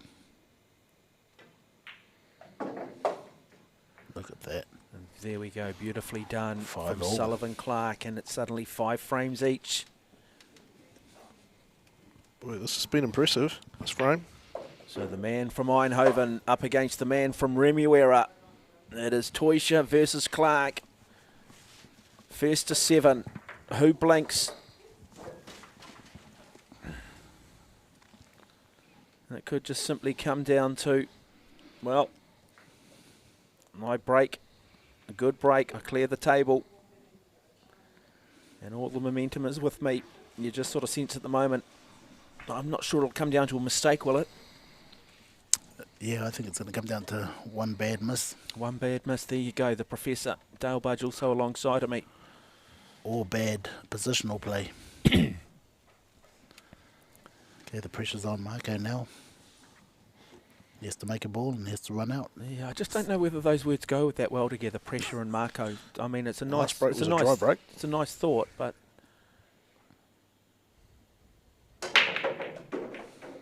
and he certainly look at that white position. Now, let's get a quick survey of the table there at the Professor. He'll give us a quick update on whether that's a good break or a bad break. Yeah, he's got a two-way shot here. He could double that one ball, kick the 6 in. A pretty tough run out here. Because of 3, 4, once he gets to 3 and 4, 5 should be easy. Is he at a point? He's looking at the table too. He can't quite see him, but his body language says, there we go, better look at him. Now does he look to play more safety here? Does he look to throw this back on Sullivan Clark and see what Clark can do? Maybe that is the question. Say, look, boy, I'm not going to have you dictate to me. I'm going to dictate to you. I know exactly what he'll do. He'll double that one ball up, kick the 6 in. There you go. So double the one ball up, kick the 6 in.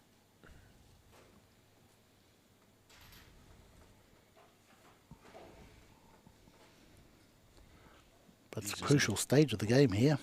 So he's just had a change of thought too. He's getting that cue extension. Look at him now. He's using those. I think he's just thought of what you just said, Jimmy. I think you heard me. No, that's the right shot. Oh, jacket's come off. If he plays it nicely, he could. Which means he means business. If he plays this nicely, he could leave that one ball up the top corner there for his next shot. So just making sure. He's just wanting to make sure that there's nothing to chance. He doesn't want to pot the one ball. So Marco Teutscher. And look at that, eh? Yeah, but he's. Look at that. How much does that kiss the cushion? Now, he plays safety here, does he, Jimmy? Definitely, yeah.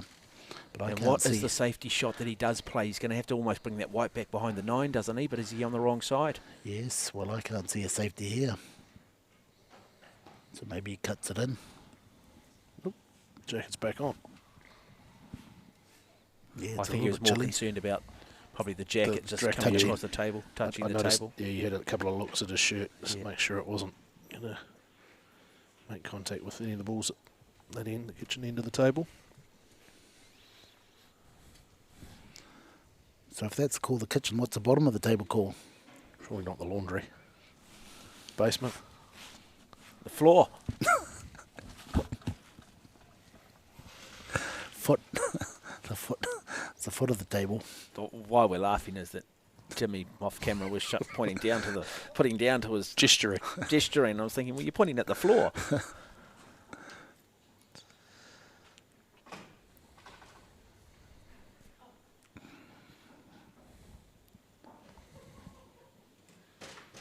So Here we go, folks. here we go. How big is this shot now in the context of this game? Is this the mistake from Teutscher? He just plays it beautifully. Nice, Plays what a it great shot. beautifully, and look at that. What a great shot. Look at that. Describe why that is a great shot, Jimmy. Because he avoided the 8 ball and he just snuck that white ball in behind the 4 ball. There's no angle there to get through there. Okay. We might just go and have a look at that shot. There's, well, I don't even need to say it these days. A little bit of room there, isn't there, surely? Yeah, you can see the one, but still, it's great effort. You can actually cut the one, put Marco back in the... Okay, this, and I know we've said it a few times in this game, but this is another one of those defining moments. And every time the question's been asked of their opponent, they have answered the question. But can this young man from Sacred Heart College, out of Sacred Heart College, Sullivan Clark, answer the question that Teutscher's asked of him?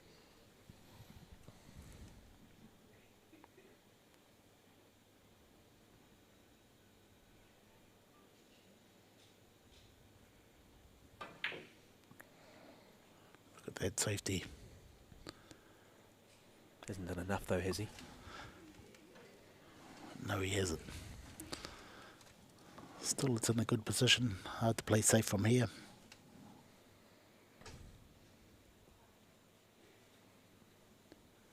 He could just touch the one and kick it onto the brown ball. 7 ball. And he opens the door for the plant though, doesn't he? Can't see any other option here, but he'll find one.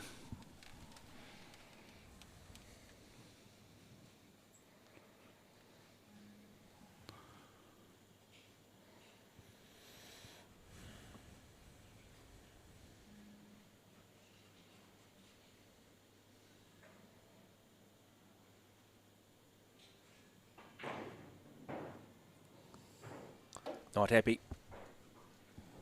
Can't quite see it. Stands back. That's experience talking to.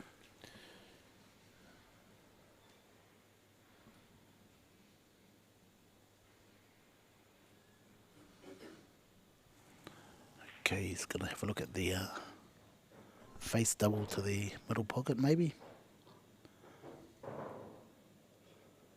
So double over the other side of the middle pocket.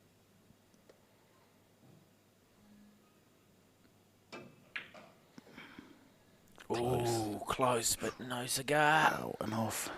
Okay. There he goes. Is that the game? Does this now put Teutscher on the back foot for the first time in a long time? Wonderful stuff. Sullivan Clark. He's waited a lifetime for this opportunity. Does he take it? Can he he'll jack the cue up here. Down on the white ball, 1 ball. No, he doesn't. Straightforward shot. Kiss into the 5. Wow, miles away from it. Let's just go and have a look above the table again so we can just sort of see what he is looking to do here, Jimmy. So what's his target ball? Talk to us in colours just for those people watching. Yeah. I think he might play safe here unless he can hit this softly and stay on the 4 ball. You can hit this at a good weight and stay on that 4 ball. The red ball is his target ball, but he's got to be more about coming back for the 4. Oh, he he plays hit that that nicely, hard. hit it hard. So maybe just hoping for a little bit, and I think he's given himself enough, given himself a chance here. He is. But what does he then do with that 5? He just he has to be aggressive and take it on. The 4 ball, purple first. He has to have a go. There's the call from the professor at this point in the game against a quality opponent. Nothing ventured, nothing gained.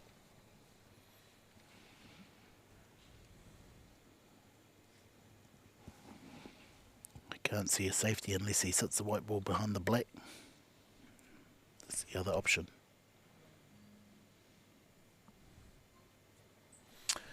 As the stakes have increased and this game's got tighter, Dale, we've also seen both players slow down their play. Absolutely, yeah, no question. Teutscher especially, this frame really seen him take his time. And even here, Clark 2 or 3 times now approaches the white, then goes away, thinks about it, drops the cue.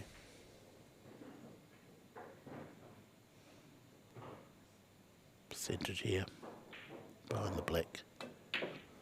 Oh, a double. Wow, look at that. Well, is that the shot he wanted to play? Certainly got the white ball Wow, on the beautiful that's a slot, great hasn't shot. he? So Outstanding shot. now he looks to jump here, does he? No, too close to jump here. Going to come back across. So what's Yeah. Teutsch's options? Well, he's shaking his head. I don't think he likes his options. Nor do I. He's going to make sure he hits that 4 ball, otherwise it's all over. 4 ball, or The it's all purple over? ball. Talk to us just about the little Yes. markings on the side of the table here, because I lived up in Japan a long time ago, and 9 ball was big up there, and I witnessed a couple of 9 ball tournaments, and a lot of them use, I'm not sure if it's ivory, the little ivory dots on the Yep. on the. It's not Whoa, great what shot, a great shot. shot, great shot from Teutscher, and he slaps the table. He says, "Yeah, baby, Because I tell you what, he needed that one in the context of this game. And the man from Eindhoven shows the 18 years of experience. Wonderful shot. Some people might say a fluke. He says that's exactly what I intended to do. Beautiful. Yeah, that's clutch, isn't it? Come on, you can find better than beautiful. It's better than beautiful. Seen many of those shots before, but that was a great shot. Crucial moment of the game. And Big moment in the game. Just got to, he'll know how to just recompose himself. You don't see him too emotional, but he's pretty damn stoked with that shot. He's just got to avoid that 9 ball, going down there and hitting the 9 ball, leaving no shot. Look at the weight. Look at the weight. Beautiful. Nowhere near the 9 ball.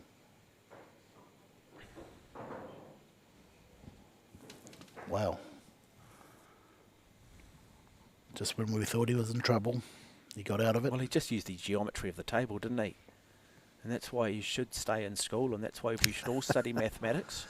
he was in trouble, wasn't he? He But was. He played his way out of it. But in all seriousness, just talk to us a little bit about the So yeah, that's a diamond. it almost looks like PowerShell, doesn't it? Yeah. So they use it as diamond system, counting system. So all those diamonds pretty much lead to the other diamond. So if I play one diamond, I know how to get to exactly the other diamond. Okay. So it's a system they use, the Americans, Yep. and they're pretty good at it. Yeah, I saw the Japanese using it a lot too, and they would generally, use their thumb and their sort of forefinger a little bit and measure and use angles and a bit of mathematics. That Dale Budge is why we'd be no good at it.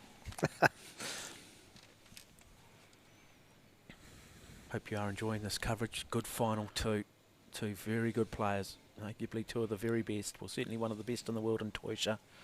And a rising star in Sullivan Clark. Just got to avoid the enough here. Heaps of right-hand bottom spin to miss the middle pocket. Oh, he missed it. He missed it. And he's put the wide in. And that now advantage Must have goes hurt me. back to Sullivan Clark. Well, for the first time, Teutscher under pressure.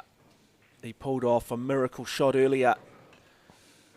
But He's human. And that's why he missed the shot, because he didn't like that middle pocket coming back that way. that's one. And suddenly, for the first time, it will be Sullivan Clark who will find himself at match point. Intriguing final.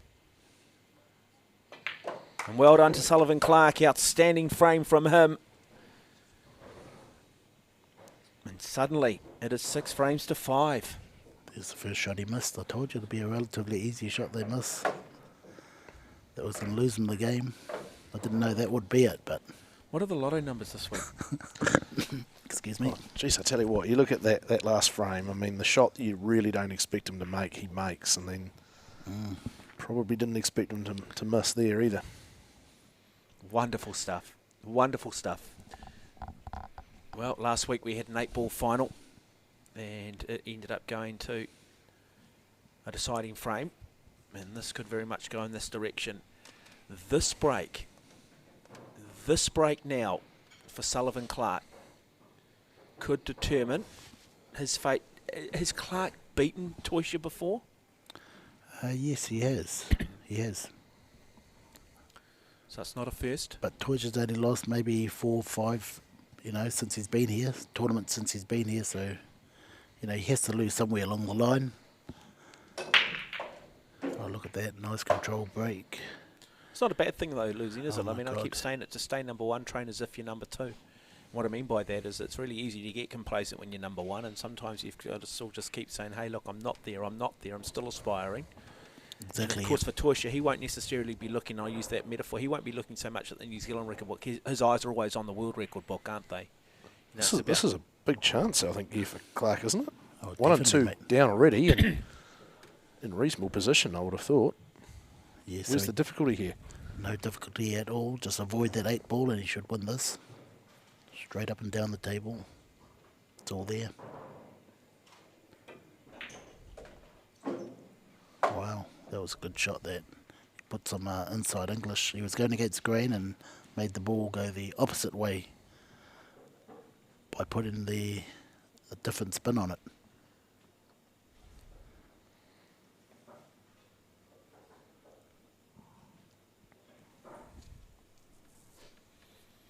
Now, for Sullivan Clark, it is the weight of expectation. He knows he's got a shot here. He has to control the nerves. He has to control the occasion. Back to the middle of the table. He Nice sinks stroke. that, brings it back, as Jimmy the Professor says. So, it's here for now. He can lose it. He's the only one that can probably lose it now, is himself. Teutscher will be hoping that somewhere here Sullivan Clark plays with too much weight or a lack of weight. And just in that little there, Sullivan Clark just pulling back from the table. He certainly, I think, is feeling the pressure. Nice stop shot. 6 in the opposite corner. Oh, there we go. 3 balls left from winning this second qualifier. Without doubt, we will see him as one of those top 6 players in that final later in the year. $5,000 up for first place, so significant money on the line later in the year for these players. Okay, so he wants to leave himself a good angle here. Hopefully sit in the middle of the table. Perfect. Just a different player from a semi-final, isn't he? Yeah, I think he was just, warming up in that semi-final. I know what he's capable of. Like, I name him in my top 3 players in New Zealand. I wondered too with the And Teutscher, Marker. just, a little bit too much time. Mind you, as you said, Rizuri only played 1 bad shot the whole night. Oh, look at that. That's perfect. Watch out for the in-off. Watch out for the in-off. That was always heading that way. Okay, so 8 ball. Okay, Dale, you can call this shot. Yeah, come on, Dale. Well, it's pretty straightforward, isn't it? He's got to put the 8 in, bottom right pocket. Oh, we should call you the Professor, Dale. That's What, brilliant. That's brilliant. 2 rails and Yep, you got it. That's the right call. Look at this. Oh, look at Ooh. that. do Look at something the a bit different. screw that he Wow. put on that, though, almost to his No. detriment. Well, Now he's got a little bit of work to do here. it wasn't supposed This to mean for the match. This for a victory over Teutscher.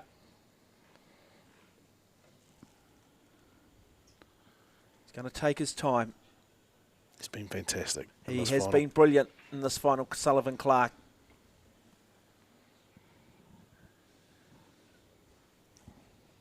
Look at that technique. Perfect. That's why And he the always weight's puts on it, him- the weight's on it, it goes down, and there it is. It is Sullivan Clark in somewhat of an upset, beating Marco Teutscher 7 frames to 5 in a wonderful exhibition of 9 ball. Congratulations to both players. I tell you what, wow, that is just great to see. It's an old cliche, Dale Budge, but at the end of the day, Q Sport's the winner. Oh, absolutely it was, yeah. I mean, look, really entertaining night. Contrasting matches, all 3 of them. Both semi-finals quite different, and then we've seen, to and fro in this second one. It looked like for a while there Teutscher was going to run away with it, and Clark stayed with him. He came up with the clutch plays when he needed it, and Just deserving your champion. final thoughts, Jimmy, before Yeah, we do just- wrap it up? Well, a great game by both players, and yeah. Okay, so the next qualifier 3, will have live coverage Monday, August 2nd, Dale Budge alongside of him, Jimmy the Professor, and then the 4th and final qualifier to determine who those 6 players are for October's winner-take-all is going to be on Monday, August the 23rd. So on behalf of myself, Dale Budge, Jimmy the Professor Henry, it's been an absolute privilege and a pleasure. Well done to Sullivan Clark on taking out the second qualifier. Thank you to Massey. If you're inspired by what you see, do check out one of their pool halls in the northern region. Thank you.